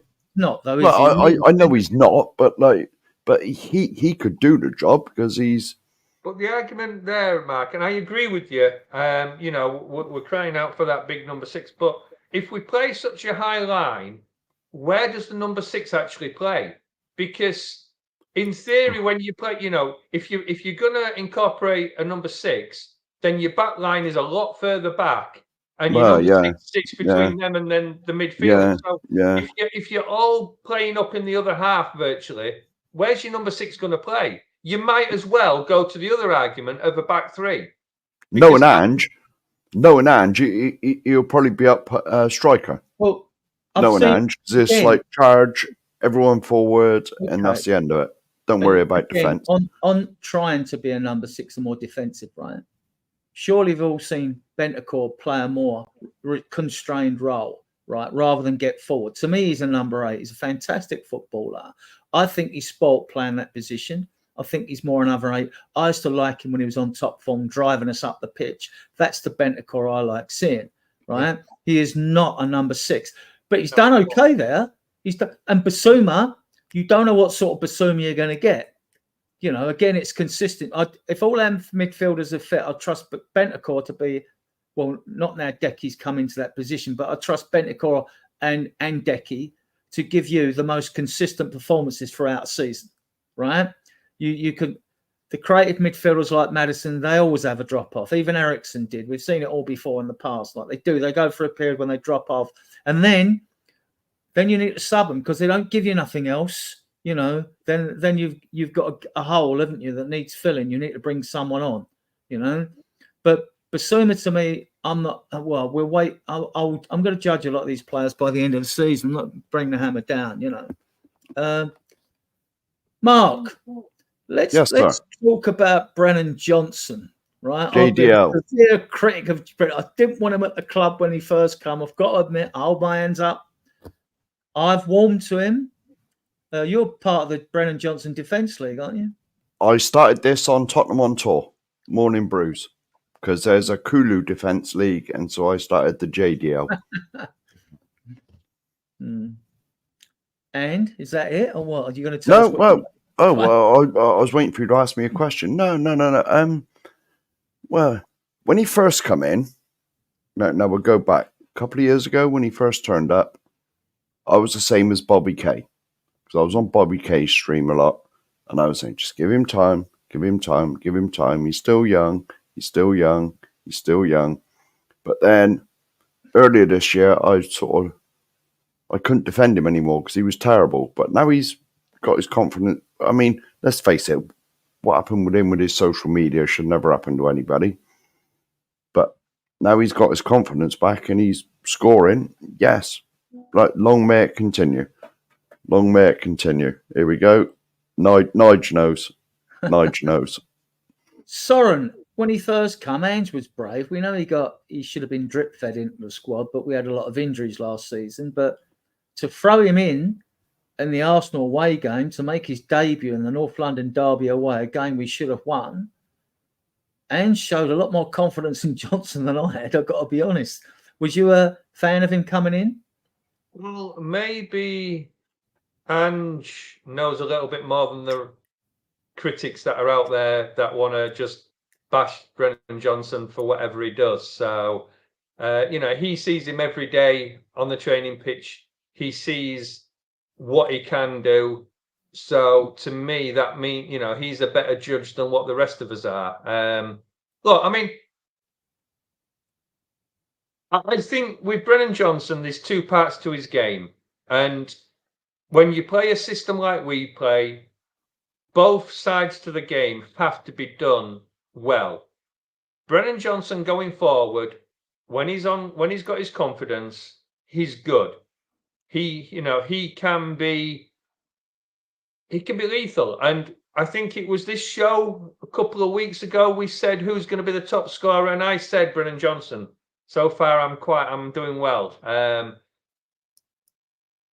The problem I find with Brennan Johnson as a winger, his defensive work. That to me, I've never really doubted so much his going forward because he's always shown little glimpses of what he might be able to do. The problem for me is he doesn't do enough coming back. If you look on the left and if you look when Kulu plays on the wing, there's a lot of defensive work as well as attacking work. With Brennan Johnson, he's good going forward. He doesn't do enough coming back for me. And, that then leaves Porro open. He's on his own. And this is what we were saying last year, that there was too much space on that right coming down. There wasn't enough defensive side unless Kulu was playing on the right. Now, I am absolutely stoked for Brennan Johnson at the moment, and I hope he carries it on, and I hope he just keeps getting more confident and more confident and more confident. The problem will come if he has a match where he has a bad match again. Instead of everybody getting on top of him, well, get behind him. He's showing what he can do. And like Mark says, he's been defending him. It's time that we look. I understand when they have a bad game and the team has a bad game that everybody has the right to criticize these players in the sense of saying they've had a poor game, they've done this wrong, they've done right. I mean, I've been saying it with Porro, and the back four from the second half of last match, but we also need to keep it within realism that these players will have bad matches, they will have good matches, and he's a young lad still. If he was 27, 28, like Werner say on the other side, and he was inconsistent all the time, then you kind of understand a constant criticism of him. But at the moment, he's a young lad, and he was broken. Let's not pretend he was broken, and he's come back, and let's hope it continues. And this is where you look at it and you think, like I say, Ange is seeing what he's seen on the pitch, on the training ground. And, if he obviously believes in him. And if he believes in him and he believes he's the right type of player for his system, then long may it continue. Alan, Johnson has surprised me. 3 of the finishes, especially all that pressure to get that goal at Coventry away, right? that was a great finish. That chip, that especially under the pressure he was under. Another couple of his goals were really good. I've also noticed that with Decky, there's a bit of understanding there because Decky's drifted out wide into a sort of not quite on the right wing, and Johnson's come in more of an inside forward position, the old inside, inside right, not outside right position, and come forward where he's looked better. But I agree with Soren on him, like needs to become a bit more involved in games, see more of the ball as well. Which did you want Johnson in? Did you know anything about him before he come to the club? Are you a fan? I knew he was at Nottingham Forest. Wasn't he a 9 for Forest? Yeah, he played through the middle. Yeah, I guess that was my initial concern was we're playing him in a position that was different than the position he was playing at his last team, and is playing someone. Are we buying someone to play out of position? I didn't quite understand that. If we're going to go for a right winger, we should go for a true right winger, not a 9, and make them a right winger. I just don't know that needs to be the project. Why isn't he playing a 9? If that's his natural position, why aren't we playing him in that position? But he has done so admirably well adapting to the right wing. I think it took time to, even like in the game, right? If you play like FIFA or something, it takes time to kind of reorient a player from one position to another. I guess it took time for him to really truly understand what it was to be on the right side and play Ange's system. And now that I think it's all clicked and his head is on straight, I think he's been doing very well, and I love backing him. I think we'll get a lot of years out of him as long as he stays with us. I think we can get a lot of good years out of Brennan Johnson. I think other teams, as I watch other podcasts and other teams' fans, seem to be more concerned about Brennan Johnson now than they used to be. And he's getting more respect. So if other teams are starting to respect him, I'm happy to respect him as well. I don't necessarily need that to respect him, but it's nice to hear when other fans are concerned about, rival fans are concerned about players on our team. It makes me feel good to know that they kind of fear his speed and his ability to put balls away into the back of the net. I want to see quality finishes. I mean, to add to what you're saying, I agree. I mean, especially when we see him, what didn't help was when he missed a few sitters. But he shows he has got a quality finish on him. Yeah, I mean, with Ange's system, I guess, because he's all out attack, right? So, there are going to be balls that are wayward. He's not perfect. If he's always shooting, he's not going to be making it. He's not going to bat 1,000. He's going to miss the goal posts, and he's going to miss more often than not. But we just want him to be clinical enough that he doesn't miss those sitters where the net is basically empty. Sometimes that happens, where they're really easy and he makes it very hard. Maybe he drags it across the face of the goal instead of putting it in the back of the net. But we're seeing less of that, right? We're seeing progress with Brendan Johnson. What I was pleased to see, I mean, like with forwards, I mean, if I'm watching videos and people saying like, well, how can you watch a video of a player? They always look good in the videos. I said, what I'm looking for, if it's forwards or midfield, it's different for defenders. I'm looking for players with vision who move the ball quickly, who can make things happen. What we're seeing now with Brennan Johnson, which we don't get with Werner, is a bit more composure in front of goal. There's a bit of composure, right? And that's good for a striker. That's what I wanted to see. So that's why I'm pleased. I'm happy for the lad. I mean, I'm like Mark here, right? I want all the Spurs managers and all the players to do well. We all do, right? But if you're not performing, we're entitled to critique them, Of course we are. It's this composure, and the 3 of those finishes I thought were exceptional. People have been proud to finish those ones, right? And so that's good. So I think, you've got that in your locker. Good. You've shown a bit more composure. He'll miss chances. Son misses them. Kane misses chances. That will happen. But now I know you're not just a hit and hope merchant, which I class Werner as. I think Werner closes his eyes before he has a shot. You know what I mean? I was just about to say this, Adrian. Put it this way. I got a lot more confidence on that side of the pitch than I have the other. What I would say, though, the 50 million we paid for him, I think as a fan, when we splash cash, given the fact that we're a team that doesn't tend to splash the cash, when we do splash the cash, I guess I have a certain expectation of that player. And I remember when we paid that for him, I was initially a little confused because Nottingham Forest didn't do that well in their first season up. And, Brendan Johnson he was a good player, but I didn't remember anything that was super memorable about his performance that would warrant such a high price tag. I'm not blaming Johnson because he has no control over that. I think it's just the expectation as a fan. You kind of set a certain standard, an expectation when you're, Spurs, what is their highest? Like 60 something million, so he's up there as one of the highest purchased players. So I know I'm guilty of having certain expectations of him that I kind of expected right away.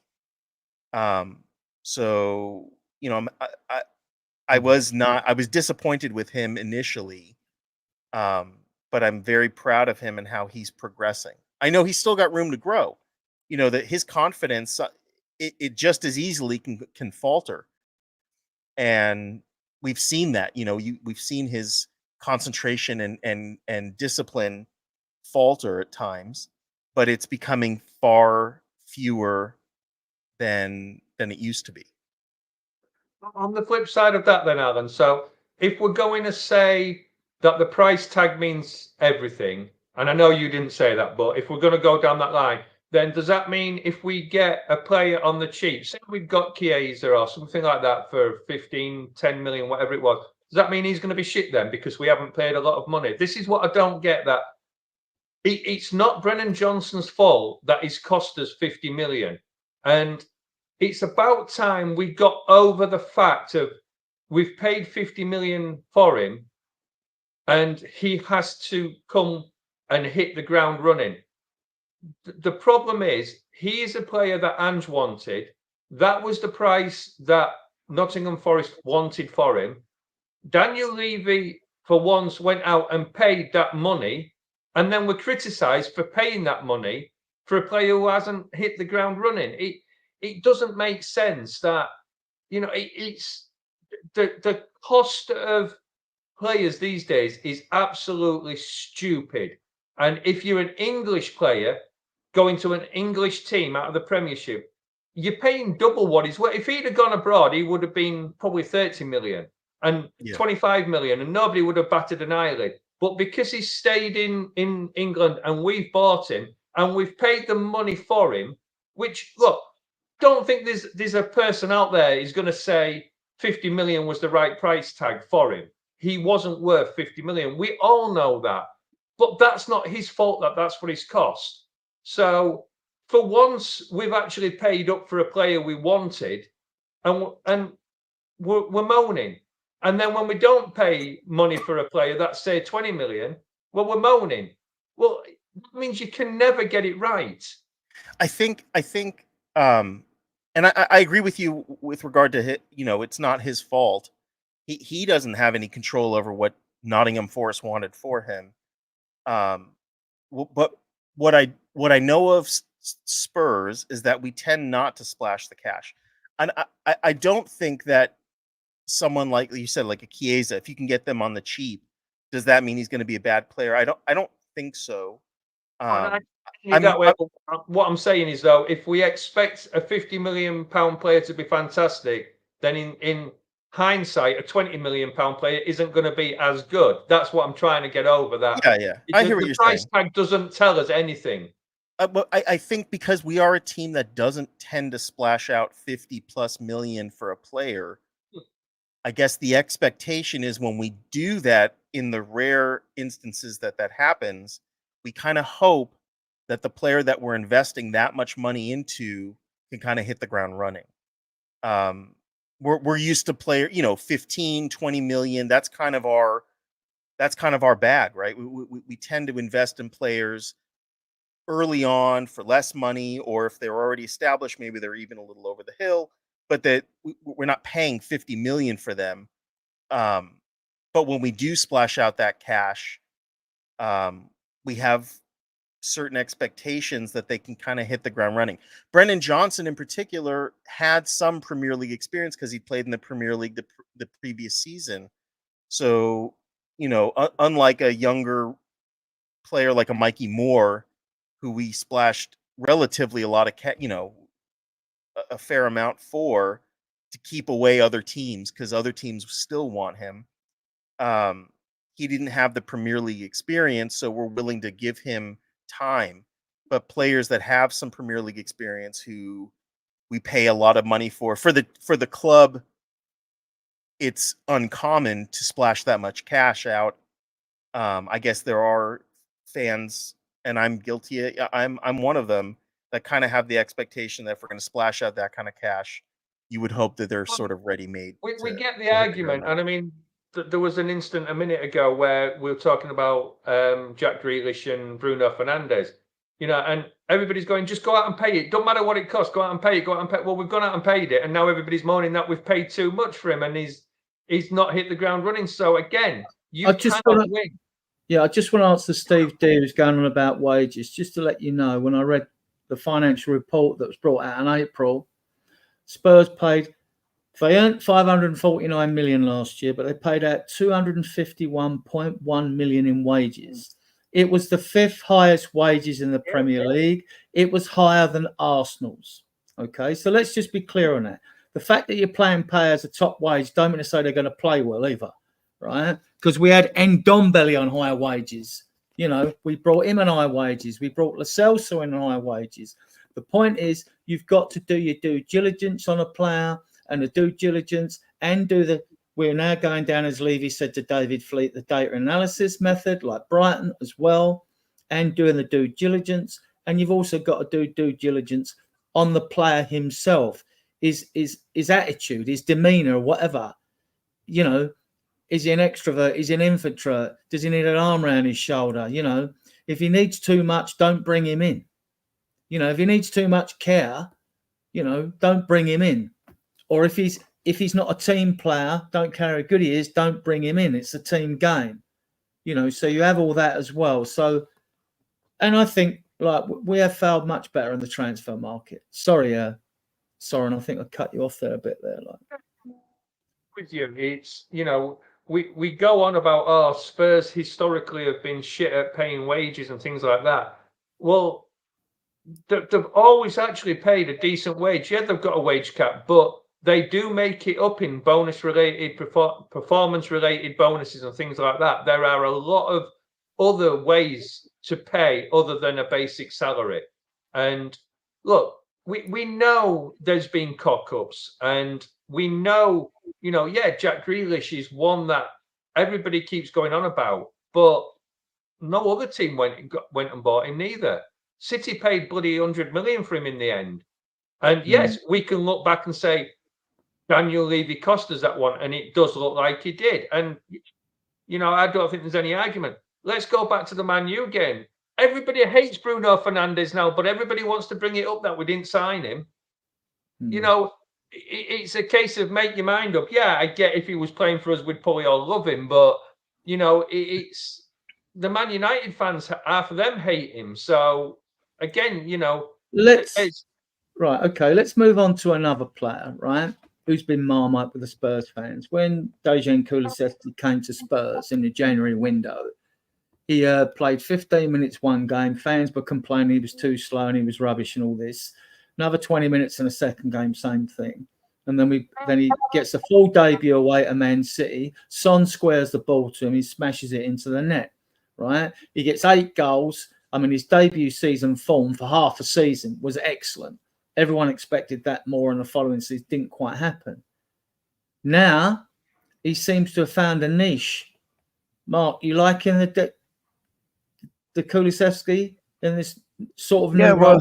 Restricted to specifically, but he tends to be there a lot more. Yeah. Well, to be honest, he was asked ages ago what his preferred position was, and he said number 10. He was that when he was at Juventus. It's just we tried to convert him into a winger, and he was like very predictable, always cut in. I'd much prefer to see him inside. But it's like I said, when he was at Juventus, that was his position. He was in the middle. I wouldn't say he was a number 10, but he was certainly in the middle. But I'm sure he said his preferred position is number 10. So it's like I said, trouble is with Tottenham, it's always trying to get those square pegs in round holes. Constantly. Does Decky driving forward and Maddison drop it a bit deeper protect Maddison and also help Porro, Alan, do you think? Yeah. I mean, again, we're talking about Kulusevski, right? Kulusevski's playing in the position I think that he was wanting to play in, and we're reaping the rewards of that. He when he was on the right wing, he's so one-footed. He does everything to avoid kicking with his right foot. And it became so predictable. And to be fair to him, he's not really much the right winger. I mean, he can score some goals from there. He'll do the job, but he won't do it as well as he will a job in the central midfield. That's the kind of game he plays. He's also one of our more physical players. He will bully other midfielders out of the way, and he'll go get the ball, which is good because Porro likes to move up a lot, and Maddison likes to drop deep on the left, and so having Kulu there, I think, is a big benefit for us. I wish we had seen this last season, about with Kulu and his abilities. Again, I go back to my argument that it seems like Ange plays people out of the not always, but he's willing to play players out of position, and I don't know that that's working as well. Yeah, he cried that he wanted to be a 10 from the start. Yeah, that's what he does. And he does it very well. I was one of the people that last season, because I didn't think he was doing as well, I thought he almost became a surplus to requirements. We could upgrade on a right winger if Kulu was our right winger. We could do better than Kulu. But now that he's in the midfield, I don't know that I would be happy about him leaving the team. Soren, undroppable now, yeah? Yeah and no. I mean, let's go back to last season. Where was he playing when we won the first 10 games? On the right, as a winger. And then he came in and played that creative role and had one good game out of 5 or 6 and looked absolutely out of his depth. So where people are crying that he's a number 10 and that, he's not so much a number 10 for me. He's good when he's playing alongside Maddison and he's got somebody else there with him.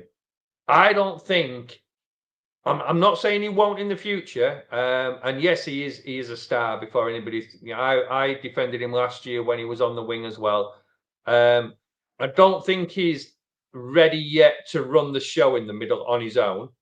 He does need another creative player at the side of him. But then that comes back to the old argument that we said, that that's where you want a number 6 behind him. So you've got 2 creative players in that midfield and 1 defensive player.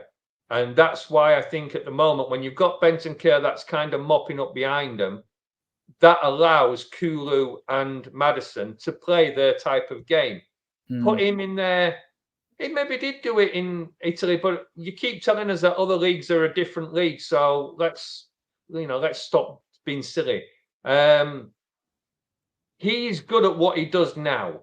He's really good playing alongside Maddison. put him in there as the only creative player, and I don't know if he's good enough for that job. But look, his work rate is absolutely phenomenal. His footballing brain is up there with most of them. You know, with the top players, his footballing is foresight and his vision to what to do. The problem he has still at the moment is every now and again he plays the wrong ball. You know, you see it where a player will go one way and he plays it the other, or he'll play it, and you know they're just not on the same terms as the others. But it's one of those where I think with Kulu, he will play. He's another one of these players where it doesn't matter where you ask him to play, he'll do his best. And his best is better than what a lot of the players we've got is. So, you know, he will be fantastic. And his defensive work is absolutely second to none. So, yes, playing him in that joint midfield with somebody else that is creative, then that's his position for me. It's that joint midfield. I don't want to see him yet being the only one in there to try and run a game, because I don't think he can. Not yet. Not in the Premier League. Yeah, I mean, it's good comments. I mean, there's some great comments in the chat. We're still going on. Don't worry, we're not packing up just yet. Yeah, I don't mind him on the wing, and I don't mind him in midfield. That hybrid role is pretty good. I mean, I think Ange will use him on the wing if he has to. We seem to only have Johnson as the right winger at the moment. Don't know if Oidebe can do a job there. Solomon's at Leeds, so we don't know if he's got a future at the club. So on the left-hand side, as soon as Sonny and Mikey Moore get more game time and Werner Johnson gets to warm the bench or not even get included in the match day squad, the better as far as I'm concerned, because he just doesn't score goals. It's not a question of his footballer ability. He's a good footballer, but it's just we're never going to win nothing with people that don't score goals if you're a forward, So, yeah, that was it. So what I want to move on to is our October fixtures.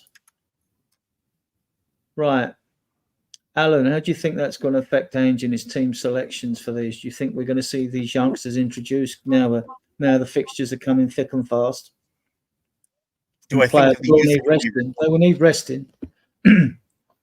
I think he's going to rest certain starters. I think we'll see more of the youth, if anything. Hopefully, especially games like Crystal Palace. I could see us having more of the youth playing against Crystal Palace. It'll be about prioritization. You know, Man City, we should be going all out. We should be going out all the time. But what I mean is we should have our number ones playing against teams like Man City. I don't know that we need to have all of our number one first choice against Crystal Palace. I think that might be a bit of a waste. It just depends. Or maybe he makes substitutes earlier on. And I don't know Ange to really make too many subs early. At least he hasn't been recently. I've seen him do it at the half. But you know, West Ham, I think we're going to see, just because of the international break and you know who he's got available. I think he's got the majority of his team available. I think we will see one or two different players. I think we will see Son. I would like to see Son. I just don't see how Son, even an injured Son, could be any worse than what Werner has been these last few games. You know, AZ Alkmaar, I think we're going to see. It's not that's a home game for us, right? So, you know, that's Europa, and I miss Jed Spence in the squad for that. I think we will see a bunch of subs, probably Richie to start. And against teams like Crystal Palace, we need to start prioritizing, which we didn't have to do last season. We're going to need to start prioritizing our players for certain games and depend on the youth for games that should be easier games. Crystal Palace should be an easier game. Man City should be a very hard game. West Ham should be kind of a game that, as long as we play the way we usually play, shouldn't be too much of a struggle. But it's going to come down to prioritization. I don't know that Ange does that when it comes to his style of play. I don't know that he prioritizes that way. I think he tends to play the same kind of players over and over. You know, like Harry Kane. Harry Kane pretty much played all the time. I don't know how he did it. And even for Bayern Munich, he pretty much plays all the time. But I don't know that all of our players are built like that. Soren, I suppose it really depends when you look at these games. When fans say Ange must go strong here, strong there, it depends on what you perceive as strong, doesn't it, really? Because you're going to have to rest players. I don't care what anyone says. And if he rests players, you know that some of the fan, but what's he playing him for and all that or whatever. So I mean, and I get that, you know, but like he's got to choose now. I mean, like Alan's right on priority.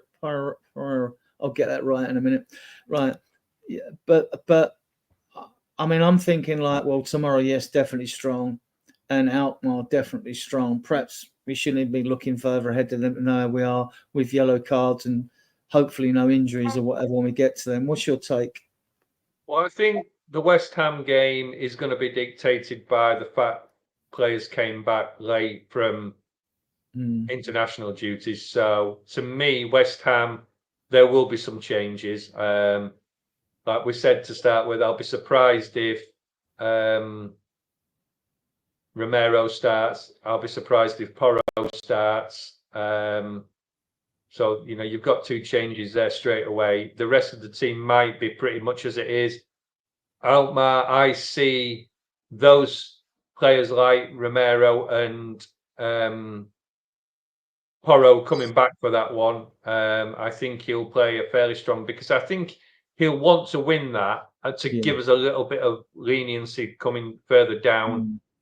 Crystal Palace, again, you know, it's a game we'll want to win. The only one on there that worries me, same as any Spurs fan, is the City game. So I don't know what he'll do. I mean, to me, you kind of prioritize the 3 points at Palace and hope we have a bit of luck against City. I don't think we're strong enough to prioritize City over Crystal Palace. So I think what happens a lot of the times is fans don't realise when we're playing teams, they look ahead and someone go, oh, these are all hard. They're all hard games, right? Let's be fair. Every game's a hard game, right? But if they think some are harder than others, I think they're not taken in consideration because they don't research it. What problems or issues the other teams have with their squads and who they're going to play over the period of series of hard games that they've got, especially our rivals that are in European competitions. I think Man City, when we get down to them, we might be, it's one of 4 away games they've got on a turn. Right? If we beat Man City, I think it's 2 games and it's the final. We got an opt out of one game. Oh, sorry, that's the cup game, isn't it? Yes, yeah. it's the sorry. Carabao. Yeah, no, I'm sorry. There, yeah, right? I should have put it in everything there. I've just said. Right. We won. Sorry, we won I'm thinking that was the league game. That's fair enough. That's fair. I should have put it in there. So that's my fault, right? So we had a bye through the first round of the League Cup because of our league position. We won the League Cup game against Coventry, right? Yeah. We play Man City, right? So that would, in theory, have been 3 games. It's 6 games to win the cup. 2 more wins, you win the final. Man City have got other fish to fry as well, right? And also coming to play us. I mean, I remember looking at a couple of WhatsApps, and some of the fans are going, "Oh, we got Man City. Oh, we're out. Blah blah blah," and all that. Like, so Ash, Padwire, and a couple of others went in to look at the Man City WhatsApps, and they come back, and the Man City fans were going, "Oh fuck, we got Tottenham." You know what I mean? Because like that earlier thing said, we've beaten them like. They're the second most team we've beaten, aren't they? You know what I mean? We've got Everton. No, yeah, I mean, Man City 28 times, and then West Ham 26. So they're not thrilled to be coming to the lane. I know they beat us last year for the first time. Now it's dawned the fact that that's the cup game. It's a totally different scenario because we've got to go to win that, definitely. Yeah, I'm sure. I was thinking, if which is the easier one to get the 3 points from for the, that's why I was saying the Crystal Palace one is more important because the City one you just hope. But yeah, it's a cup game, totally different. We've got to go all out for that, and we whatever players are available to us for that game, we have to play the strongest team possible. Full stop. Yeah, no arguments now. Yeah. Well, I think Odegaard, if he's not back to come on as sub out, will be available for Crystal Palace. So I could see him playing against Palace away or starting because he plays on the left. We'll have options because you've got Son as well. But it all depends. If Sonny does make the game tomorrow, then you can be. If he doesn't, if he sits on the bench and maybe comes on for 25 minutes, second half, then you can be pretty sure he's going to start against Alkmaar, in my opinion. The interesting factor for me is Graham Bergvall. I mean, I wouldn't put it beyond the realms of possibility, even Bergvall. I mean, if Porro is rested, you're either playing Spence or Gray at right back. He's not going to slot into a midfield position yet. He may be the solution as a sort of defensive midfielder for us. He's so versatile, though. I mean, but you've got to play Spence against West Ham if Porro doesn't start. You've got to. Yeah. I mean, if he doesn't, it's an even more bigger kick in the teeth for Spence. Now he's just signed the new contract and doesn't get to play in the one match he can, because he can't play against Alkmaar. So you've got to put him in against West Ham, surely. Yeah, I'm not worried about his centre backs. Their full backs have got to be on point tomorrow, though. They've got to be on point. It'll be interesting to see. It'll be interesting. I was going to say it'll be interesting to see because we don't know what Levy's directive is, and I think as a fan, the impression I get is Daniel Levy cares more about making top 4 than winning cups, because he wants that Champions League money. That's the impression I get from Daniel Levy. But the impression I get from Ange is he wants to win everything. And at some point, that's going to come to a head, and the question will be whose will is stronger in the choosing of which games we go all out for. The Man City game that's the Carabao Cup, and does Levy care about the Carabao Cup? I don't think it pays as much to win the Carabao Cup, if I remember correctly. But I would take that trophy any day. If Spurs could win that trophy, I would be over the moon. That we won a trophy. Even if we came in 8th or 9th or 10th in the league, or further down, as long as we're not in a relegation position, I'd be fine with that, and take it all day and break that cycle of not winning anything. Well, we can forget about the FA Cup for the 10th and 11th of January, right? So we're really looking at, we're not going to win the league. We know that. But so we're looking really at the Carabao Cup. Sorry? Sorry. No possibility. Well, it's a very outside one. Yeah, we could do a Leicester, I suppose. Yeah, it's possible. It's possible. While it's mathematically possible, it's possible. But I'll add a caveat to your false spot, Al. None of our teams in Europe have lost this year, and the coefficient will go down to 5th spot. And we won't throw it away like we did last year. I think we've got the strongest group of teams in Europe this year, even going down to the Conference League than we've got before. And I think it's almost a given that the Premier League are going to get 5th spot, right? So, and I agree with the money aspect, because I don't believe Levy's already talking about not having no long tour next year and all this stuff, right? Not so much of so. We may be going to America as a bit short, which is wiser. I've always wanted the team back a month before, the season starts. If you're going to play friendlies, let's play some at home, or invite the foreign teams to come to us, something like that for a change, right? So, and I don't think, because I'm more cynical on the fact that I don't think we spent the money available we had in the transfer window. I still, doing my maths, minimum wise, I think we had about another 50 or 70 million to spend. if we'd got, so I don't think it's critical. If it's from a money point of view, if we're out, if we didn't qualify for the Champions League, I still believe we will. I still feel we can do that. We'll have bumpy results, but I think we've got a good enough squad. When I look at other teams and their squads, ours are better than them, the majority of them. So I don't think that's an issue, but I think it'll go to 5th. So I think Ange's focus, I mean, obviously he wanted as many points as he could get, but I believe he'll go strong in a Carabao against Man City. Because it only takes 6 games to win these cups now. You don't have all these replays like you had back in the day, you know. So it's like 6 games. You beat Man City, you beat the best team, basically. You know, you can beat anyone after you beat City. And that does wonders for the players' confidence as well. So I think we'll definitely go as strong as Ange thinks we are. And we don't, will Pep go strong? He's got all these games to play as well. I think Pep will go strong. Yeah, no, I don't think in the Carabao Cup, I don't think Pep will put his first, all of his first teamers in. Yeah, I disagree. I think Pep will go strong because he will not want to lose. I mean, this is the mentality that City have. Now, there might be 1 or 2 changes, but I think Pep will go strong against us because he knows we want to win. That's the thing. He knows we will be determined, and he knows we are. Well, if I was in Pep's shoes, I'd be thinking they're not going to put a weak team out. They're going to go for this. So we have to and it's like people, as they know that we've got a good record against them. So he will want to wipe the board again.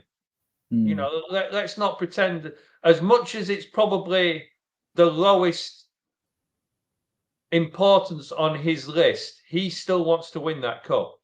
He wants to win everything, and that's what we should be like. And where we say we don't want to finish top 4, look, all the best teams are in Champions League. And that's where, to me, that's where I want to be. I want to be in Champions League. Doesn't mean to say that I expect to win it, but when we sit here and say, oh, well, I'll finish 8th, but I want a cup. No, I want to finish top 4, if not top of the league, and win the cups. I want to be that team. And yes, the problem is we maybe haven't got the right owners for that. We maybe haven't got the right mentality for that. But until we start winning things, and until we start getting there, we're not going to do it. And yes, history tells us that we've been in the Champions League, and if you're going to keep chucking that, I get all that argument. But to me, when Ange says he doesn't want to finish top 4, I think that's taken out of context. He does want to finish top 4, but he wants to finish first. And why shouldn't he say that? And this will be a big insight to how we're looking at this season and next season. If we put out a team that isn't the strongest team possible against Man City, then everybody's right in the sense of he's been told not to prioritize cups. But let's look at it. Let's go back 2 seasons when Conte, who was telling us he was his own man and he was in charge of everything and he will be blah blah blah. He was putting weakened teams out in the cups. So let's not forget that one. I think we'll see a strong lineup against West Ham. We will welcome Troy Parrott back with AZ Alkmaar on Thursday. Play against us. Palace, guys, like Crystal Palace, the wheels have really fallen off there. If ever you want to rest a couple of players, I mean, and everyone was raving about Glasner last year, the manager and all that. I mean, I'm very Spurs centric, so I don't know if they've got a horrendous injury list or suspensions or whatever. You guys could advise me on that. Alan, do you know much of Palace this year? I know very little, apart from the fact they've been poor. Their results. I mean, they have Eze. They lost Olise, which I think what we've seen is with Olise and how he's been playing at Bayern. Olise was huge for them, and he's a major loss for Crystal Palace. But I've watched them. They're I don't know the ins and outs of their team, and I don't know what Oliver Glasner has to deal with with owners and injury and whatnot. But you're right. They've fallen off. They were stronger last season.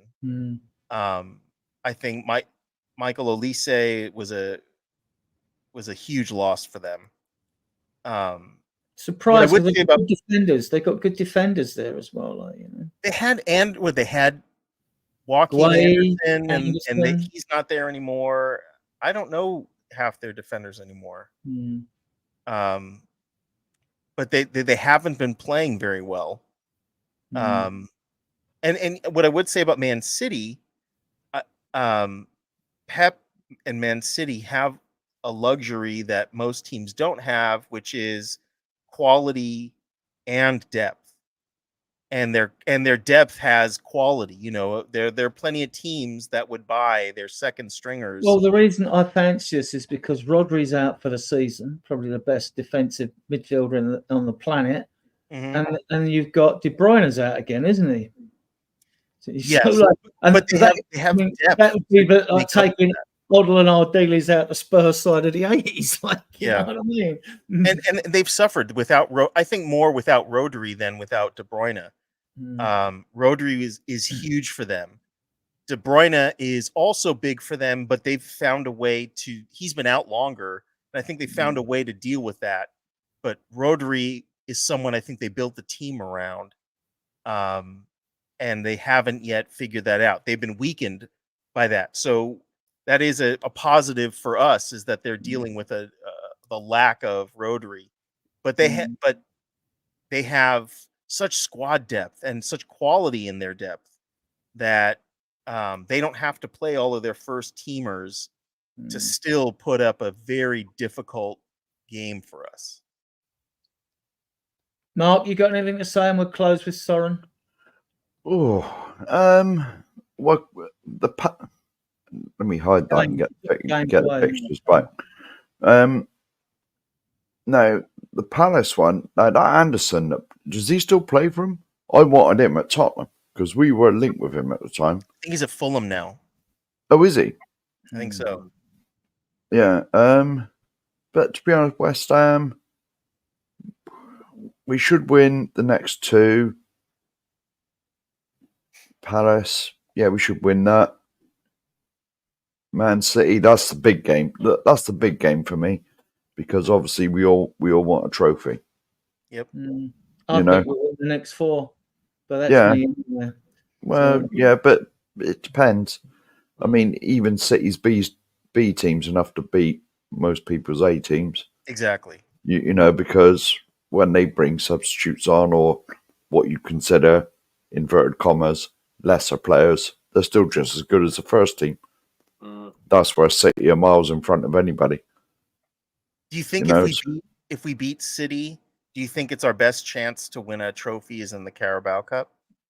Or do you I think we got more than one chance of winning a cup this year.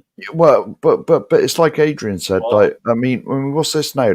Because we didn't come into it to the fourth round, did we? And so this is the fifth round, isn't it? Yeah.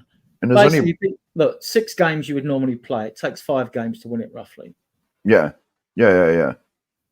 What? And so this will be our second one. So if we can win 3 after this, we're winners. So there we are. It's certainly the quickest and the easiest. I mean, the problem we will have, we'll go and win Man City. We'll get a really good draw in the next round and then fluff it up. Yeah. That was he is. One of the championship teams or a League One team away, and we'll lose. The thing is, with this, if we win West Ham and then we go away to AZ and win that, and then we win Palace and we go into the City with 3 wins out of the last 3, and we're absolutely burning up. Here we go. There's a comment. There's a comment just come in. There we go. That sums us up. Yeah. It'll be one of those. We'll play a Fulham or something like that, and he'll put a weakened team out, and this will be the total Spursy thing. We'll get to the semi-final and we'll have a really good draw in the semi-final, and we'll go and lose 1-0 or something daft like that. That's the problem that you see. But I do think it all depends on the first 3 matches before the City game. If we've got the confidence and we're playing well, then nothing, there's nothing to stop us other than ourselves. If we've lost 3 matches leading into that and everybody's down on the ground, it's going to be a tough night. Yeah. Right. There are a couple of starred questions, Adrian. Oh, what you want to do them? Go on, let's do them. Yeah. I was going to say, right, the first. No, we should do them if they're still right, there. the first one coming from Nita. I ain't seen her in the chat for ages. I mean, I suppose we should have answered that. That's us. We're still new and we're still like sussing it out. I ain't seen her in the chat for ages, so if she's not here and she watches it on playback, I do apologise. But it's do you think we will finish higher than 5th this season? Needed to ask. Higher? Well, it's up for grabs. Well, do you think we will finish higher than 5th this season? Well, if we get a run going, fine. I mean, I looked at a little bit of glance at the Premier League and all that. And just actually commented, so she's still here. Right, okay. Oh, is she? So people raved about Liverpool, their flying start, and then they lost at home to Forest. I still question from last season, Nunes, Diaz looks good on his day. He scored them goals at Man United. I did watch that game and that. I'm just the midfield, Slobolob or whatever his name is. I mean, he ain't impressed me at all. Slobozlai, that's it. He hasn't been consistent. Maybe he's doing it. I think some of the younger players look better, like Curtis Jones. What I've seen of them, but I don't see enough of them for out of a season. I don't watch them. I watch every game Spurs plays. I don't watch every game our rivals play. I tend to mainly see them when they see us, or if I can bother to watch a game on Sky or whatever, when it comes on. And I'm not always in the mood to watch a football game, especially when doesn't involve us. So, but I actually think, I mean, you could take it as read that Man City and Arsenal are going to be the 2 front runners. I think from there down to 6th, anyone's. I could name Villa, Newcastle, us, Liverpool, Chelsea. Yeah, are going to be out there. They could see. I actually think Chelsea. If I was picking a team for 3rd, I'd pick Chelsea over Liverpool as we stand there. But they're playing the weekend, so that's going to be an opener. So they're playing. I take it that's I take it that is Sunday 4:00. Yeah, so 4:30. That smells a draw on narrow level victory to me. But yeah, so it's 7 games in it, and we're playing like league. Man City are going to be there, and Arsenal will be there because they were there last year. They've proven it. So yeah, it's a safe thing to say. I actually think 3rd, 4th, and 5th, the Champions League, I think they're up for grabs. I really do. Right. Do you want to go next, Soren? Yeah. Do you want to go next, Soren? Because I seen in the private chat you got to jump. Yeah, he's got to go. I'll be quicker than that. Yeah, we're going to finish 4th or 5th. Right. Alan? I don't see us going higher than 5th. I think we were 4th last season, but Chelsea didn't come in the top. What were they in the top 10 even? But this season they're making big improvements, and I see them in the top 4 this season. So I just don't see us getting any higher than 5th. My guess is we'll make it to 6th or 7th. Go on, Mark. And me, to be honest, I don't care where we finish in the league. It's not as long as it's not 18th or lower. But like just win a bloody cup. You know what I mean? I mean, I've put in so many chats when they're on about like where Tottenham going to finish. I always I'd take 17th and an FA Cup. Okay. We're definitely not ready for Champions League, in my opinion. So well, to be honest, if we win that Europa thing, we get in the Champions League anyway. Right. So I mean, it's the hope that kills you. I mean, like you can live the dream. We get on a living run. I'm waiting for Ange Ball to click and us to blow teams out of the water completely without failing. With good score lines.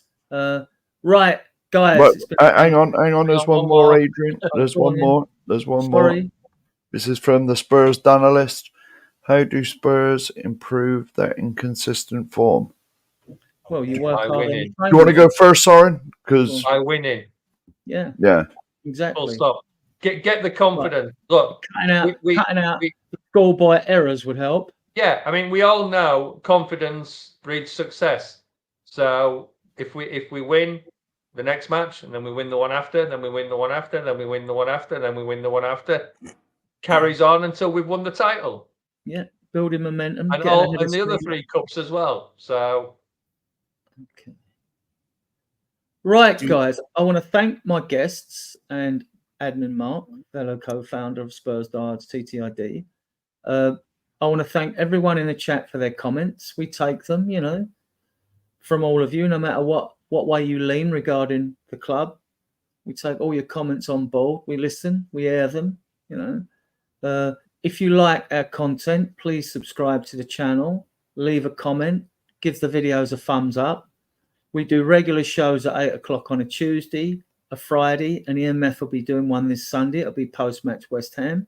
So we'll be celebrating our massive win, right, against them on Sunday. So I'm sure you'll all want to come and join us. Yeah, like I can say, thanks. We're a fledgling group. We're doing fine, though. We're doing fine. And I'm going to play you out with this.